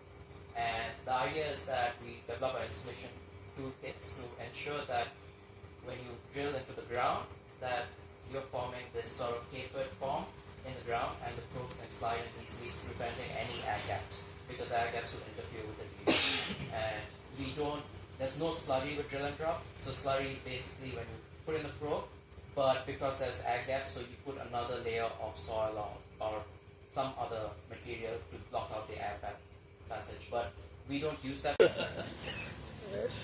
Very interesting, very interesting. That's good to hear. But like I said, we do integration of weather stations. We just need to know what outputs they have. And like I said, we're working with Galcon right now. Galcon and Santec. So if you use certain Galcon's irrigation system, if you remember, Galileo and GSI, then our data can be uploaded in Galcon's interface in their platform. So it depends obviously on who and what. But if you ever find out and your customer wants to use a soil profiling probe with their weather station irrigation system, just contact us and we'll find out if it's capable or not. Okay. Terence, anything from you? Any feedback? Because we need strong support from you. Stuff. So far, it's quite comprehensive. Yep. And I'll reserve some for Monday. Yes. For Monday. Yes. Yep. Yeah. Thanks. Yeah. Thank you. It's good we finally met. Thanks for staying in touch and contacting, organizing for the day. I think imagine I was speaking about this, but speaking with you guys has made us realize that in this sort of area, it's the customer base, our dealer base is a little bit different to how it works in Australia and US, where there's a lot of agronomy involved, obviously landscape and irrigation systems. So so that made us think that now we should try to tackle your market differently, in terms of presenting, maybe implementation of products and stuff. Even right before we came, we were talking with Peter about something in environment profiling. So, there's a lot of ways I think we should now try to branch out, So, speaking with you has given us that perspective. So, thanks for that. Because the biggest difference between Asia and maybe you talk about North America or Australia is how the market works and the cultural difference.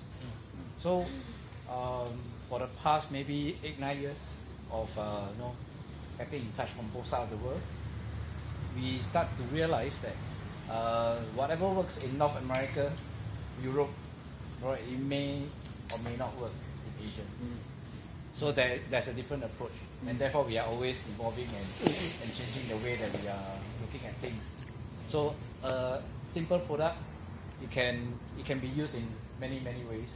So if we just based on one direction, one customer base, one industry, I think we are limiting ourselves to the possibility. Yeah. So with everyone coming together and talking, I think it's good that we broaden our perspective.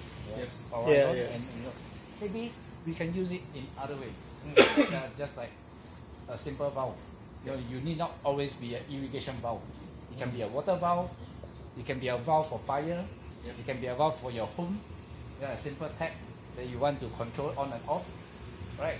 Maybe let's say there are people that are stealing your water, so you want to install a irrigation system, right? To control when you release water from this tap. So at other time, people cannot access the water from you. Something like that. So I think it's good that everybody comes together and we think about more possibility of using the system, using the system. Yeah, exactly.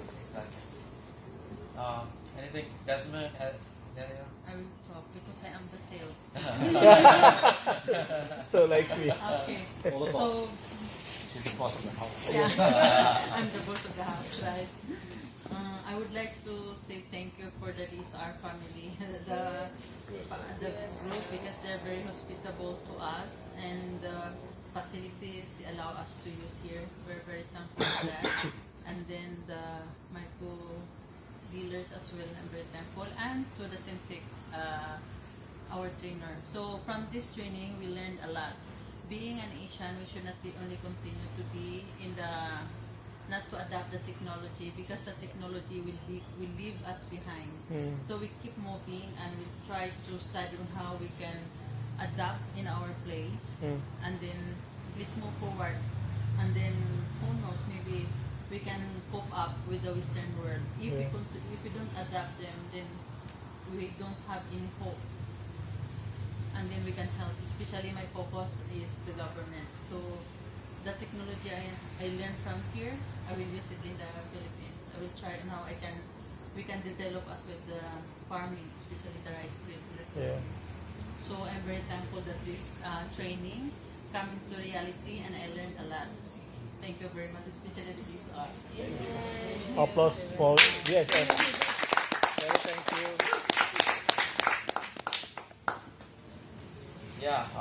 Definitely. Thank you, DSR team. We've been in touch for a couple of months. Special thanks to Risma, because I've annoyed her a lot. Messaging, calls. Thank you for food. And no, it's great. And I think we should have done this long ago. But things are changing now, and I hope this. Getting you guys here to come here and organize and spend some time shows me that we should be working with you guys. So we have dealers in Southeast Asia. All of them got the invite. Only you guys turned up. So that shows to us that these are the people we want to work with.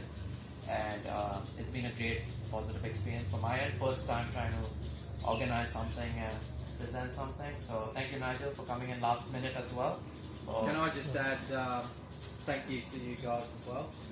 Thank you for letting us walk around in your field here and stand on the corn. I hope we haven't cut any drip line. Last week figured that there is a big demand from growers and agronomists in monitoring soil moisture across the soil profile. So it started off as that, and now we have become a large company where we specialize in measuring and managing soil, water, and salinity across soil profile.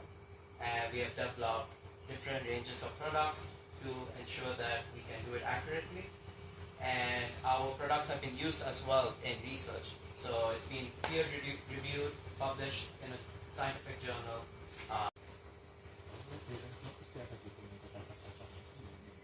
So I mentioned it earlier about about having a tapered probe. So we have a tapered auger, which is how we ensure that the probe goes smoothly into the ground without any air gaps.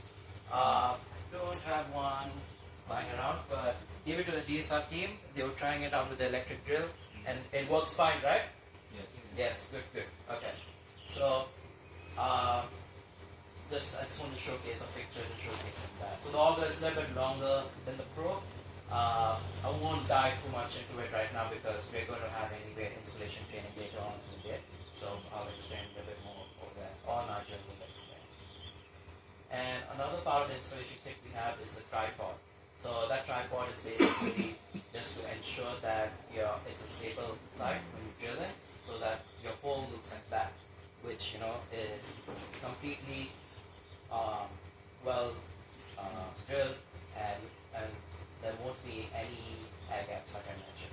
So that is important because if you have a slightly like a clay soil or a soil with duplex soil, then it will be a bit difficult to drill in straight without the tripod. So it's always recommended that you have the tripod. Only exception is if it's a 30 centimeter in a nursery, you could probably drill in straight because nursery have good soil, but always recommended to have one of them.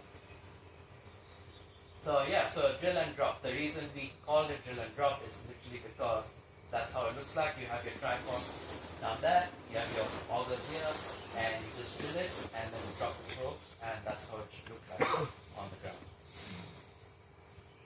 So we have different outputs, and we have our own DPU as well. So the outputs we have are Modbus for RS232 and 485.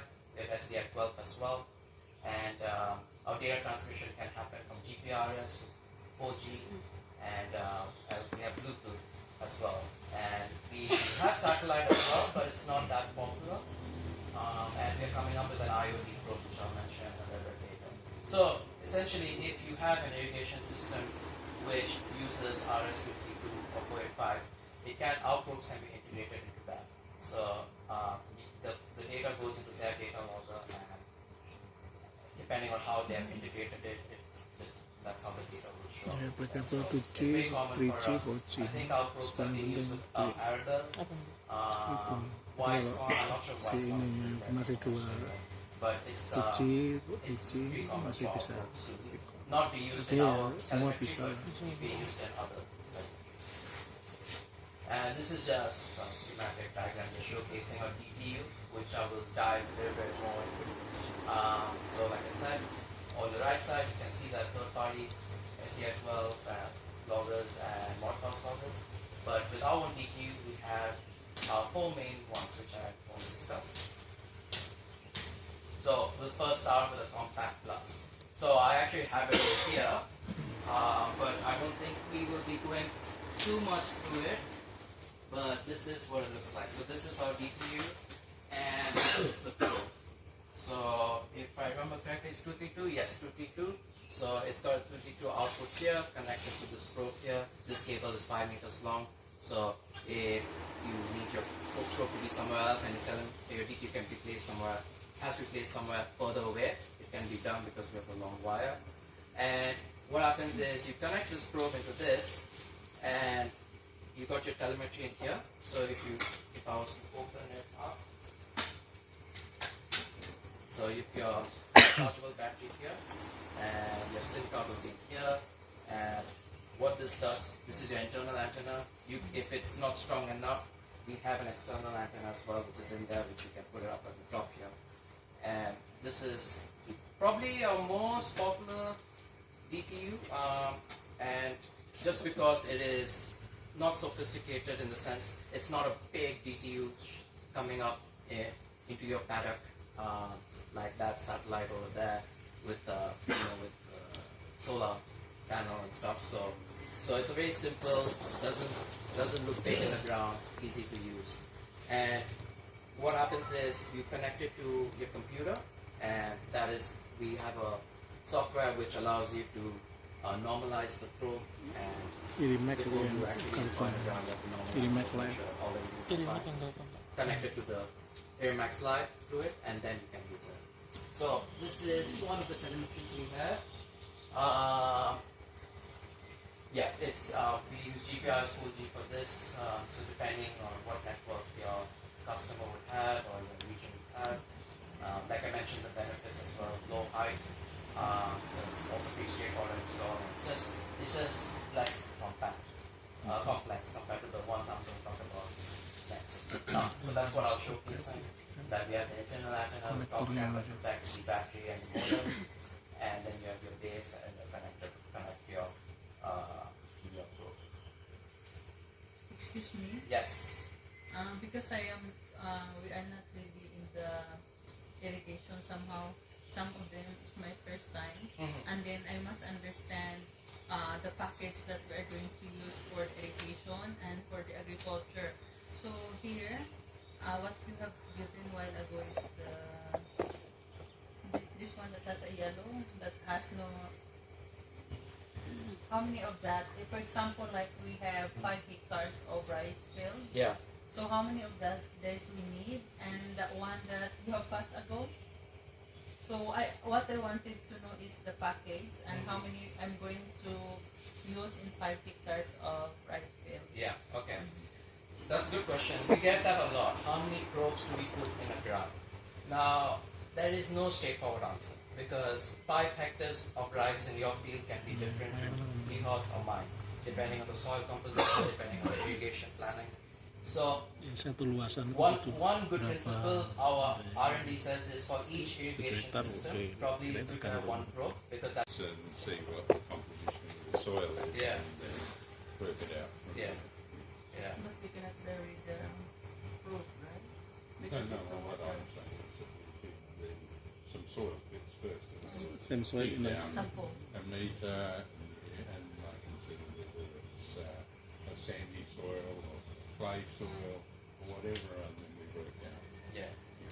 Nigel, anything to add to that? Anything? Oh, I think it highlights the importance of understanding what soils you're working with. You know, to put the probe in and forget about it and walk away. It's, you know, you really need to get a good understanding of your environment. And there's techniques to do that, to work out, you know, like Bickman said, whether you've got a clay soil, a clay loam soil, a sandy soil. There's formulas So maybe in the flooding irrigation, somehow it will not work much? Or? Yeah, well, what it would mean is that if you have an area of 5 hectares and there's quite a bit of variability, they may have to put in some dikes or whatever you call them, so that this one gets watered twice, where this one only needs watered once. And because even in 5 hectare areas in the Philippines, they're usually in 1 to 2 hectare, and they water them separately, together but separate. Yep. Sorry, Nigel. I'm not really understand when that is for paddy field, paddy field. Yeah. What do you want to see in this sensor? Do you want to see of course it's not moisturized because that is almost will be always 100% because that is flooding, as I know. Because they're also what they're encouraging also in the Philippines is this cycle irrigation. In other words, not having it fully flooded all the time, watering and whatever, because we have one particular problem, and that is there's not enough water stored. So at the moment, everybody's just flooding, and we're limiting the amount of rice we can grow because we're using water that may not be being used efficiently. Yes. And my thinking is that if we can manage this better, even though we have limited resources, we can get more bang for our buck. So for watts of water, you want to put many more place, you mean, right? Yes. So let's say this hectare or 2 hectares here only requires, because it has got good storage and doesn't go through the profile quickly, we only have to water that maybe, let's say, once every week. The one over here, there's a gutless soil that, you know, it just goes through. We may have to put on top. Why put on excess water here when it's not necessary? So you see, more management than... Okay, understand. Yep. So give me an idea for the dry land. For more dry paddy field, if in Java we have always have a water, it's different. I'm sorry about that. So I'm not really understand.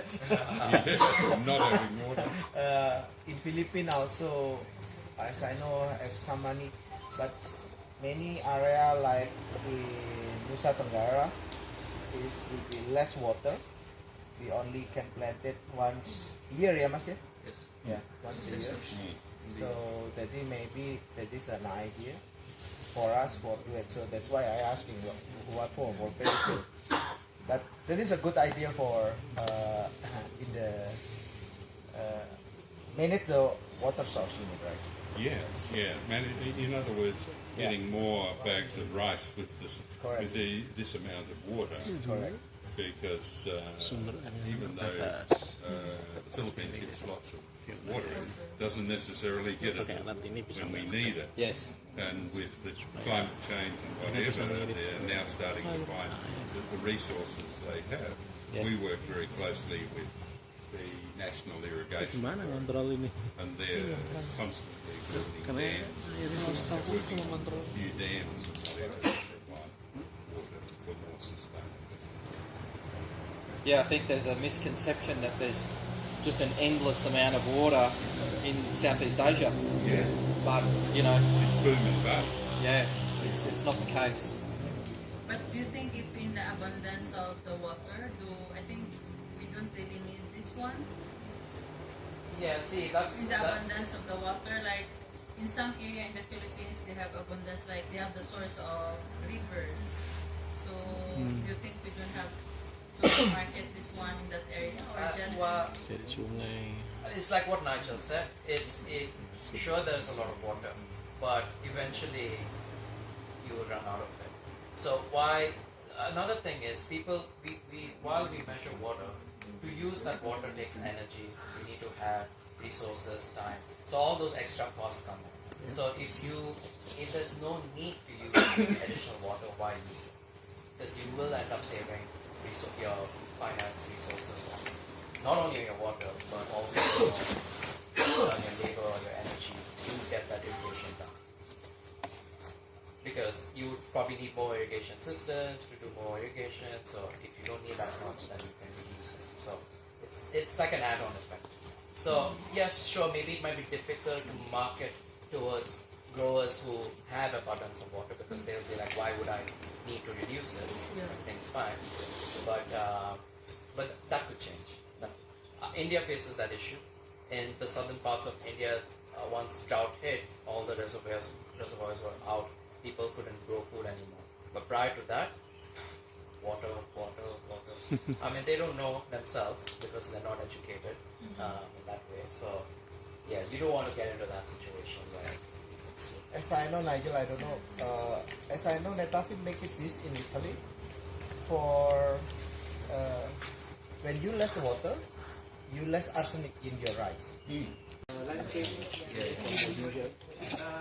we now import wine. We are selling wine from France, from Spain. The annual dealer conference in June, early June, June 7th or 8th, correct? And I think our marketing team have sent out the invitation, so I know it's a bit late, but if someone wants to visit Adelaide, let us know. We will provide you with all the support and accommodation. But if not, we have a virtual link. And the reason I'm talking about that is because we will be talking about new products in a little bit more detail. But I just thought I'd share some of that with you. So first, we're coming with rechargeable battery. It's already actually available in the market. It's not being put on our web store though, so we're getting that sorted. And we can charge a compact and all-in-one telemetry. So basically that take that PPO over there. And it can be used up to 400 times before you need to purchase one. So it usually needs to be recharged after one growing season. So you basically plug in a charger, charge it, and then it's ready to use for the next growing season. So you won't have to get our lithium battery, which runs out within 2 years. So now you get a battery which you won't probably replace one time. Then we have a removable cable as well for our probe. So basically with that probe connected to that DTU, we will be able to remove it in case it's damaged or you replace it whatnot. Because usually otherwise we have to replace the whole probe, but now we can just do it. And then we have two different hubs coming. So the first one is the IoT hub, which is that picture on the top right there. And basically that is a hub that connects your different drop probes and connected to it, and it can go to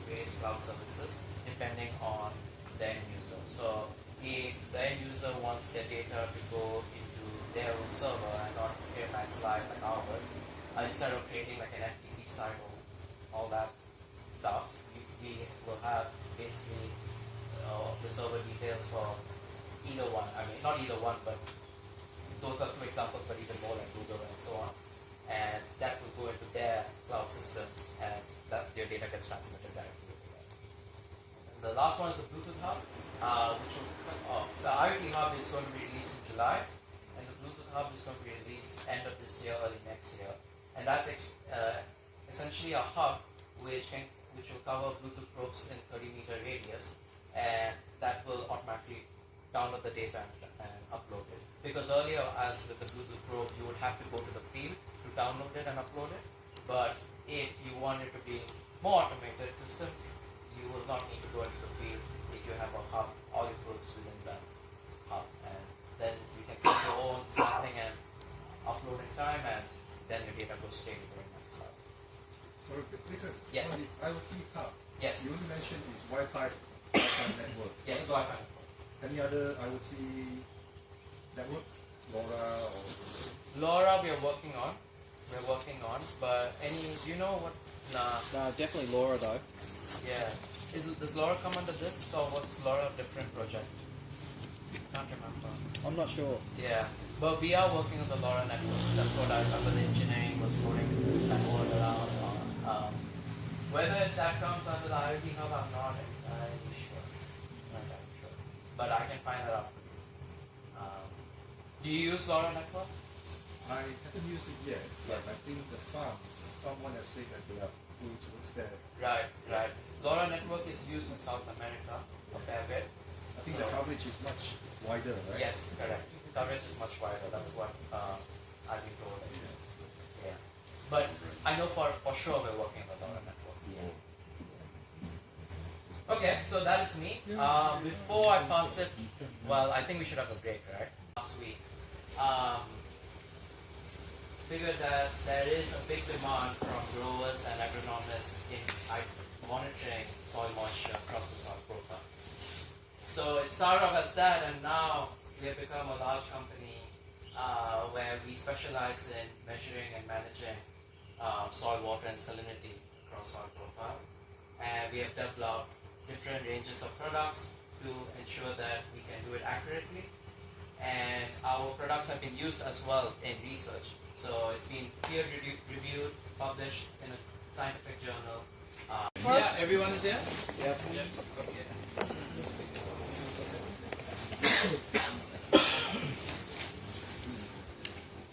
Can call Leia. So, hello everyone. Hello. Morning. Thank you for taking your time to visit Malang. It's something that Centec has not done for a while, at least with the dealers in Southeast Asia. So I'm glad that I got the approval to organize this. And thank you for taking time to come and visit. It's been nice. I've met everyone already. I look forward to the next 2 days as well. So we will first start off with just an introduction of Centec, even though most of you already know. And this is what we're going to be doing today. So, well, we're 9:30 now, but that's fine. We'll have a bit of an agronomy sort of training, just going through our products, how our products are used in agriculture. While I know we have dealers here who work in landscape and whatnot, I'm sure some of the principles will be applied to your set of work. And then we'll have a tea break at 10:30. And then we continue up to 12 o'clock and then go for lunch. And after lunch will be the installation training. So we have some equipment here. I'll showcase the Bluetooth probe and how it looks like, what is in it, and the compact, which is our telemetry. And once we have a look at that over here, then we go into the field down there and we'll run some installations. And ideally, if one person from each company, some of you are just single representative, can just do one installation, that'll be great, because I just want everyone to get a feel of it. It's pretty easy, pretty straightforward. Nigel will be running that, and I'll be providing support on the other side. And that might go off to well, I wouldn't think it'll go up to 6 o'clock, but if it does, it does. But it's also a good opportunity for us to mingle around, discuss if we're done with the installation. And Risma has organized dinner at 7 o'clock, so we'll have hopefully enough time to get ready and go for dinner as well. So that's what we're doing today. Now before I start, I thought it would be nice if everyone introduces each other so that everyone knows who we are or who you are. So I'll start off. I'm Bikram. I'm the regional manager for Centec, handling distributors in Asia and Latin America. And I've worked part-time for 2 years, which some of you would have known me. And I just recently started working full-time, which has been about 4 months. So let's go around, I guess. Petrus, you want to start with DSR? Okay, so I'm Petrus. I am as an MD in DSR. Starting 2018. I'm in DSR is starting also 2005. Become a sales until now become an MD. So DSR is irrigation company basically. We have 3 division. One is irrigation and greenhouse. Number 2 is mechanization, and number 3 is this is what you already we want to start. This is our training centers. Basically like that, sir. Please, sir. Didik, you want to introduce yourself? Oh, thank you. Let me introduce. I am Didik Rudianto. I'm from ITS Inti Sampurna. I live in Lampung, but for irrigation division is we just starting, Pak Petrus. We just starting. Jawa. So we need we can collaboration about everything. So develop this product. So I think this is I have discussion with Bikram. This product is not competitor with another system, but this is more complete supporting all of system in irrigation. I hope we can develop to in Sumatra. Okay, thank you. Yes, Andre is appointed our technical service supporting everything. Okay, thank you teman-teman di DSF. Yeah, Jawa. Please. Hi, I'm Terence from Singapore. From what I do, private limited. So my main business is in irrigation. Currently also dabbling in the rainwater harvesting in Southeast Asia. I'm an irrigation consultant, designer, implementation, and product distributor. So distributing product from Israel, Australia, Taiwan, and US. So I do design consulting around Singapore and also maybe in Dubai, Qatar. So our business is quite wide reach. So if anyone has anything to collaborate or share. What irrigation terms you selling? Sorry? What irrigation system you selling? Currently? Like, we are with the Netafilms. I'm mainly on Rainbird. Rainbird. Same like me, but. Oh, with the Rainbird also? Yes. Okay. Sometimes Rainbird, sometimes Netafilm, sometimes everything. We can do sell. We do not. We do not. Please, Pak. I'm Desmond Elliott.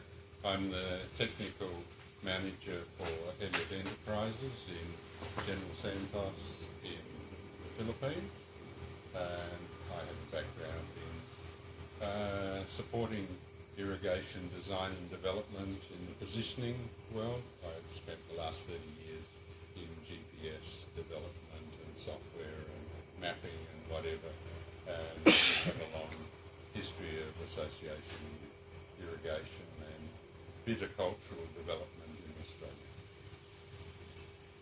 And this is my Okay, I'm Nelia Elliott. We are from Elliott Enterprises. I am the proprietor of my company. My company, we focus on positioning the GPS. So part of my business is the irrigation. So our irrigation is not yet developed. Actually, we supply in the government the measuring how the river flow, the current. But so far, the technicalities, the technology like this, we don't have yet. So we're very happy if we can advance our technology and we can share some of the participants as well, the technology we use. Then will be a great meeting and trainings we have. Thank you very much. Hi everyone, my name is Iquat. I'm from Malaysia. Company name is Next Sense. We are systems integrator for hydrological and geological systems. So we set up weather stations and environmental monitoring stations. Kenalin. Okay, as you know, we are a team from DSR. This is Wahyu, Satu, Vicky, and what's your name? Cakram. Forgot his name. There is also Mr. Isan.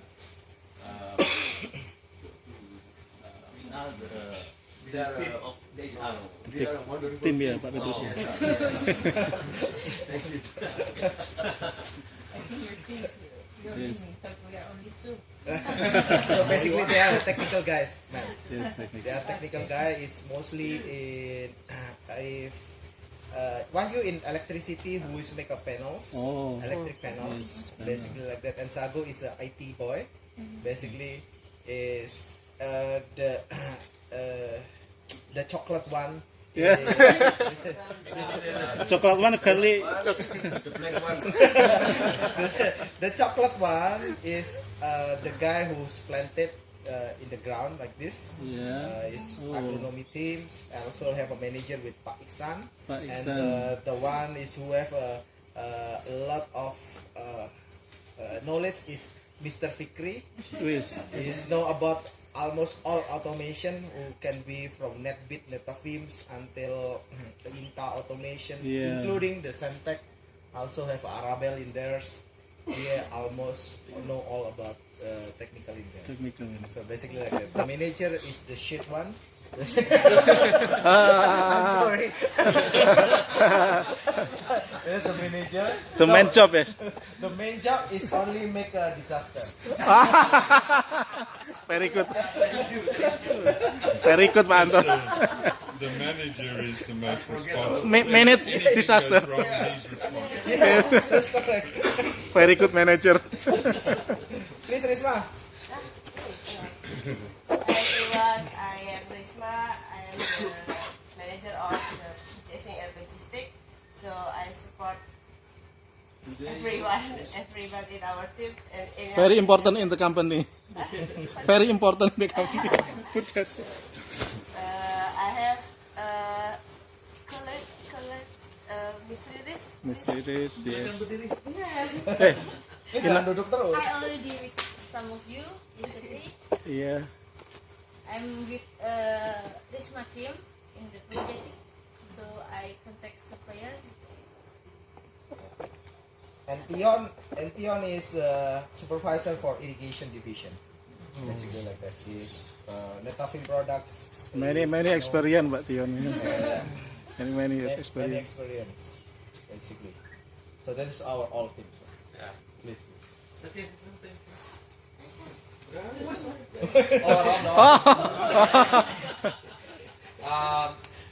Nigel Dolinek, I'm the sales and marketing manager for Centec globally. I'm sorry if I don't remember everyone's name. I'm sorry if I can't pronounce everybody's name. I have a background in agronomy. Studied at the University of Adelaide. I've worked for several large fruit and vegetable growers in Australia.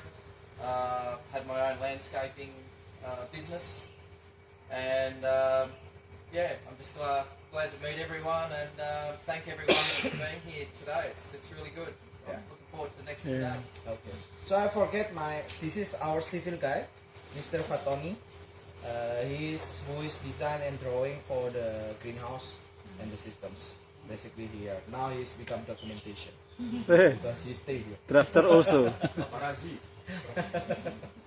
Thank you, everyone. Thank you. So now we start with Sendek. So Sendek is, and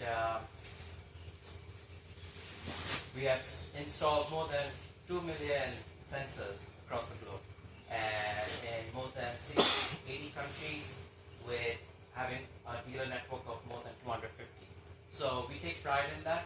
We ensure that to make sure that we reach the whole global region, we provide support to our dealers, whether it's having these sort of trainings or even visiting our dealers if there is a big project going on for support. And otherwise, everything can be done remotely because I'm based in Adelaide, but that we take pride in making sure that we provide support to our dealers because that will help us at the end of the day as well help you. So our products have been used in various markets, and the biggest one is agriculture. And like I mentioned earlier, it has also been used in research, landscape. It's being used in landscape as well, and many of you are working in that industry, and for environmental monitoring. We have our EnviroScan probes, which go up 40 meters long, so they're used for monitoring the environment, whether it's leaching or fertilizers, or just deep soil monitoring. And this is just a picture showcasing some of the companies we work with. So we work with irrigation companies like Netafin, Wisecon. We work with big agriculture companies that have different sort of production and fertilizers and whatnot, such as Bayer, BSF, Monsanto, used to be, now it's Bayer. And we also work a lot with universities, such as here we have University of Florida, but we work with many universities in Australia as well. So we have various products, as you would see in the brochures, which has been passed around. But I'm going to focus on the main three, which is EnviroScan, Drill and Drop, and Diviner 2000. So these are the three main probes we usually sell. Sorry. Yes. Sorry. Usually we sell. And let's first start off with the Diviner. So the Diviner 2000 is a portable probe, and essentially you have an access tube, as you see in the picture on the right there, and that is installed on the ground, and the Diviner is just a long sensor rod which you just insert into the ground. It has it measures moisture of 10 centimeters in total, and it gives you the data instantly. So you have an LCD device with you, so you install it, you get your data immediately, and it gets stored in your LCD device, and it can store up to 99 sites. Just to show another picture, that's how it looks like, and that data can then be viewed on your Max desktop, which is our software, or which you can download on a computer and use it, and otherwise you can convert it into Microsoft Excel, and then you can use it for analysis, whether you want to use it for your own, using the raw data, or integrate it into another system. And this product is actually pretty popular in Asia, just because it seems to be easier for customers to manage. They like the idea of just having one device, putting it in, getting data, and moving it around. But we're slowly moving away from that because it is a bit, I guess you could say, outdated, I wouldn't say outdated, but we have probes right now which provide way more data support instantly. And it's only available in three sizes: 70 centimeters, 100 centimeters, and 160 centimeters. Now this is the EnviroScan. So I had earlier mentioned that our products have been used in scientific published research. So the probes which they use for that is usually the EnviroScan. So EnviroScan is basically a scientific grade probe. It can measure soil moisture, temperature, salinity, and humidity as well. And it can go up to 40 meters in depth. So it is a customizable probe. So if you want your probe to only be up to 60 centimeters, you can. If you want it to be any sort of length, up to 40 meters, you can have it organized in that. And additionally, you can place the sensors at particular depths. So let's say you have 60 centimeter probe, but you only want to measure soil moisture for 10, 50, and 60. So you can do that because you basically insert those sensors manually. So then you only get data of soil moisture at 10, 50, and 60 centimeters. So it is customizable. It's got a little bit of a tougher installation process versus what we're going to do out in the field with the drill and drop, but it is very robust and it lasts for a long time. So it was our most popular probe at one point in time, but now our most popular one is the drill and drop. And that's just because the drill and drop is pretty straightforward, easy probe to use. The installation can happen up to within 5 minutes or so, which we will be running a little bit later today. And it, like the Empire scan, it can measure the soil moisture, temperature, and salinity. I'm sure everyone is aware, but we have two types of sensors. One which is called moisture, which measures moisture and temperature, and one is called a tri-scan, which measures the three components: soil moisture, temperature, and salinity.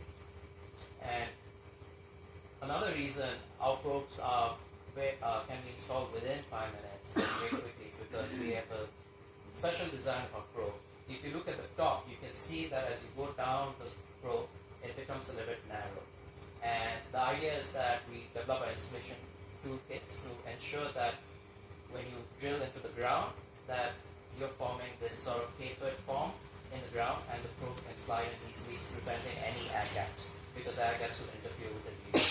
And there's no slurry with drill and drop. So slurry is basically when you put in the probe, but because there's air gaps, so you put another layer of soil or some other material to block out the air passage. But we don't use that.